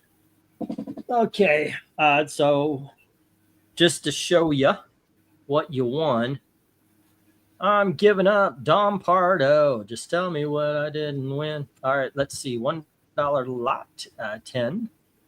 All righty. And what we got here, what didn't sell was the 2 Micronauts, the Crystar, the Star Trek, the Superhero, Secret Superhero, Legion of Superheroes, the Defenders number 48, the Swamp Thing. These are actually pretty cool books. Adventure Comics and the Iron Man. All right. Excellent. Yeah, these are some good books, man. I got to tell you, you know what? I'm patting myself on the back. This is a good auction. All right, let me get these down here, and we'll do the math. There you go. And Tony Hayes has the lot. Woohoo. I say that just so, just like I said, if I have orphans, I go back to it and I go, oh, okay, well, they have it. Is it on their sheet? Is it on your sheet? Okay. You shouldn't be kidnapping orphans. If it's not on the sheet, then it's like, oh, okay, well, nobody paid for it. And unless you send me something like Jim always sends me a picture, so I always double check that. That's behind the scenes kind of stuff. All righty then. Here we go. Oh, let me pop that up. So basically, you have to keep reminding yourself of things. You have orphans, so you don't forget that they're locked in the basement. Exactly. Well, some people like to cultivate their own meat. Yeah. All righty, kids. Before you get going with the math. I'm gonna bounce your sir. All right. Mine was what? Right, you guys have a great night. What was mine? The Dazzler? Those $3? No, it was $3. $3 for the Dazzler. Right. Okay. Austin had Defenders 85 at $1. Marvel Age number 7 at $2. What If number 44 at $2. Cull 13 at $2. What If number 33 at $5. Catwoman number 40 at 10. Defenders 100 at $5. Dazzler 10, 11, and 31, all for $3. Defender 68 for $2. And and that is $38. And there is a short box. If you want to pay for it today, it is $63 for the shipping and the whole 9 yards. If you want to wait, I think we could still fit another auction's worth, especially I know you don't usually go overboard. Dazzler number 34 for RDV. We talked about it. Tony Hayes had RoboCop number 1 at $1. The NAM lot, 8 books for $16. The Power Man 26 for $2. World's Finest 300 for $3. The What If number 25, 26, 34, 36, 37, 40, 47. Up to 37 it was 5, 40 and 47 0. Ready? Marvel 2-in-1, number 2 for 8. X-Men Annual 6 for 10. Spider-Man Wolverine for 8. Batman Darkest Night 8. For Your Eyes, and these are all $5 books. For Your Eyes Only, number 1. Spider-Woman number 46 and 48. Amazing Spider-Man Annual 17. Doctor Who number 1. Dazzler. These are $3. Dazzler 13, 14, 15, 18. Nova number 12, and these are $2. Namor 1, Solomon Kane number 1, NFL Super Pro, right? Number 1, and Amazing Spider-Man Index number 5, all $2. And then there was the $1 lot at 10. And then there was the $2 lot at 18, and that is 31, $149, sir. Alrighty. And yeah, 149. And I like I said, I put together another short box, and I don't remember where we were after that, but it was about yay to yay as far as comics are concerned. About yay is a short box, but we're at about yay. So there you go. I'll pay for shipping next week. All righty. Cool. Jim, our math added up, and he's probably sent me a picture. I'll take care of that then. Michael Taylor had Fantastic Four number 61 at 8, Daredevil 15 at 25, and 24 at 10 for a subtotal of 48. And I guess he'll pay. He's saying he's waiting for a bigger box and envelope. So there you go. Mill, and I know you're going to pay with the money order there, Michael Taylor. No problem. Mill had Miracle Man number 1 and 3 for $2 each. Daredevil number 18 for $12, 105 for 15. Avengers 20 for 30. Superboy Annual number 1 for 15, as well as Defenders number 18 for also 15. Daredevil number 10 for 40, and What If 27 for 10. And I've got you down for 141, Mr. Mill. All righty. And let's see. Austin okay, we already talked to Austin. Everybody's taken care of. All righty. And because Gail was like, oh my gosh, I spent your rent money, can we get rent money? I'll do the what is it, 100? What was I doing? 100 for 125 or 150 for 200 in credit? That'll help out the rent thing, and there you go. Fun times. Actually, it was. It went by smooth today. I got a question for you, kids. I've been doing a lot of the stuff solo in the beginning. I'm getting like, I know you guys. I've been doing this forever and a day. I still get nervous. So, but as long as you guys are having fun, that's what I hope you guys are. That's basically what I'm asking. I hope you guys are having a good time with the auctions, even if it's me flying solo for a while. I appreciate Evil Black Cat jumping in, but he's got to be quiet because people are sleeping. And yeah, he can't speak out loud as much. Oh, and if you ever wondered what Tony Hayes looked like, he looks like this. There you go. All righty. Time for your close-up. There you go. Let me get rid of the media stuff. Tomorrow, ladies and gentlemen, please join us for a cover ranking where Ken K actually paid for a cover ranking, and it is just a bunch of his favorites. So we're going to put that together, and should be fun. I actually I've seen the numbers and the issues and everything, but I haven't gathered them yet. So I don't know. I don't have a collection of the books that he picked yet. So kind of interested. Kind of interested to see what will go on. Alrighty. Oh, Tony Hayes dropped out as well. So you know what? I'm gonna say please join us tomorrow night, 10:30 for the cover ranking. Keep an eye out for I'm doing a lot of stuff with the books and a lot of stuff, like I'm getting my eBay back up and all that kind of stuff.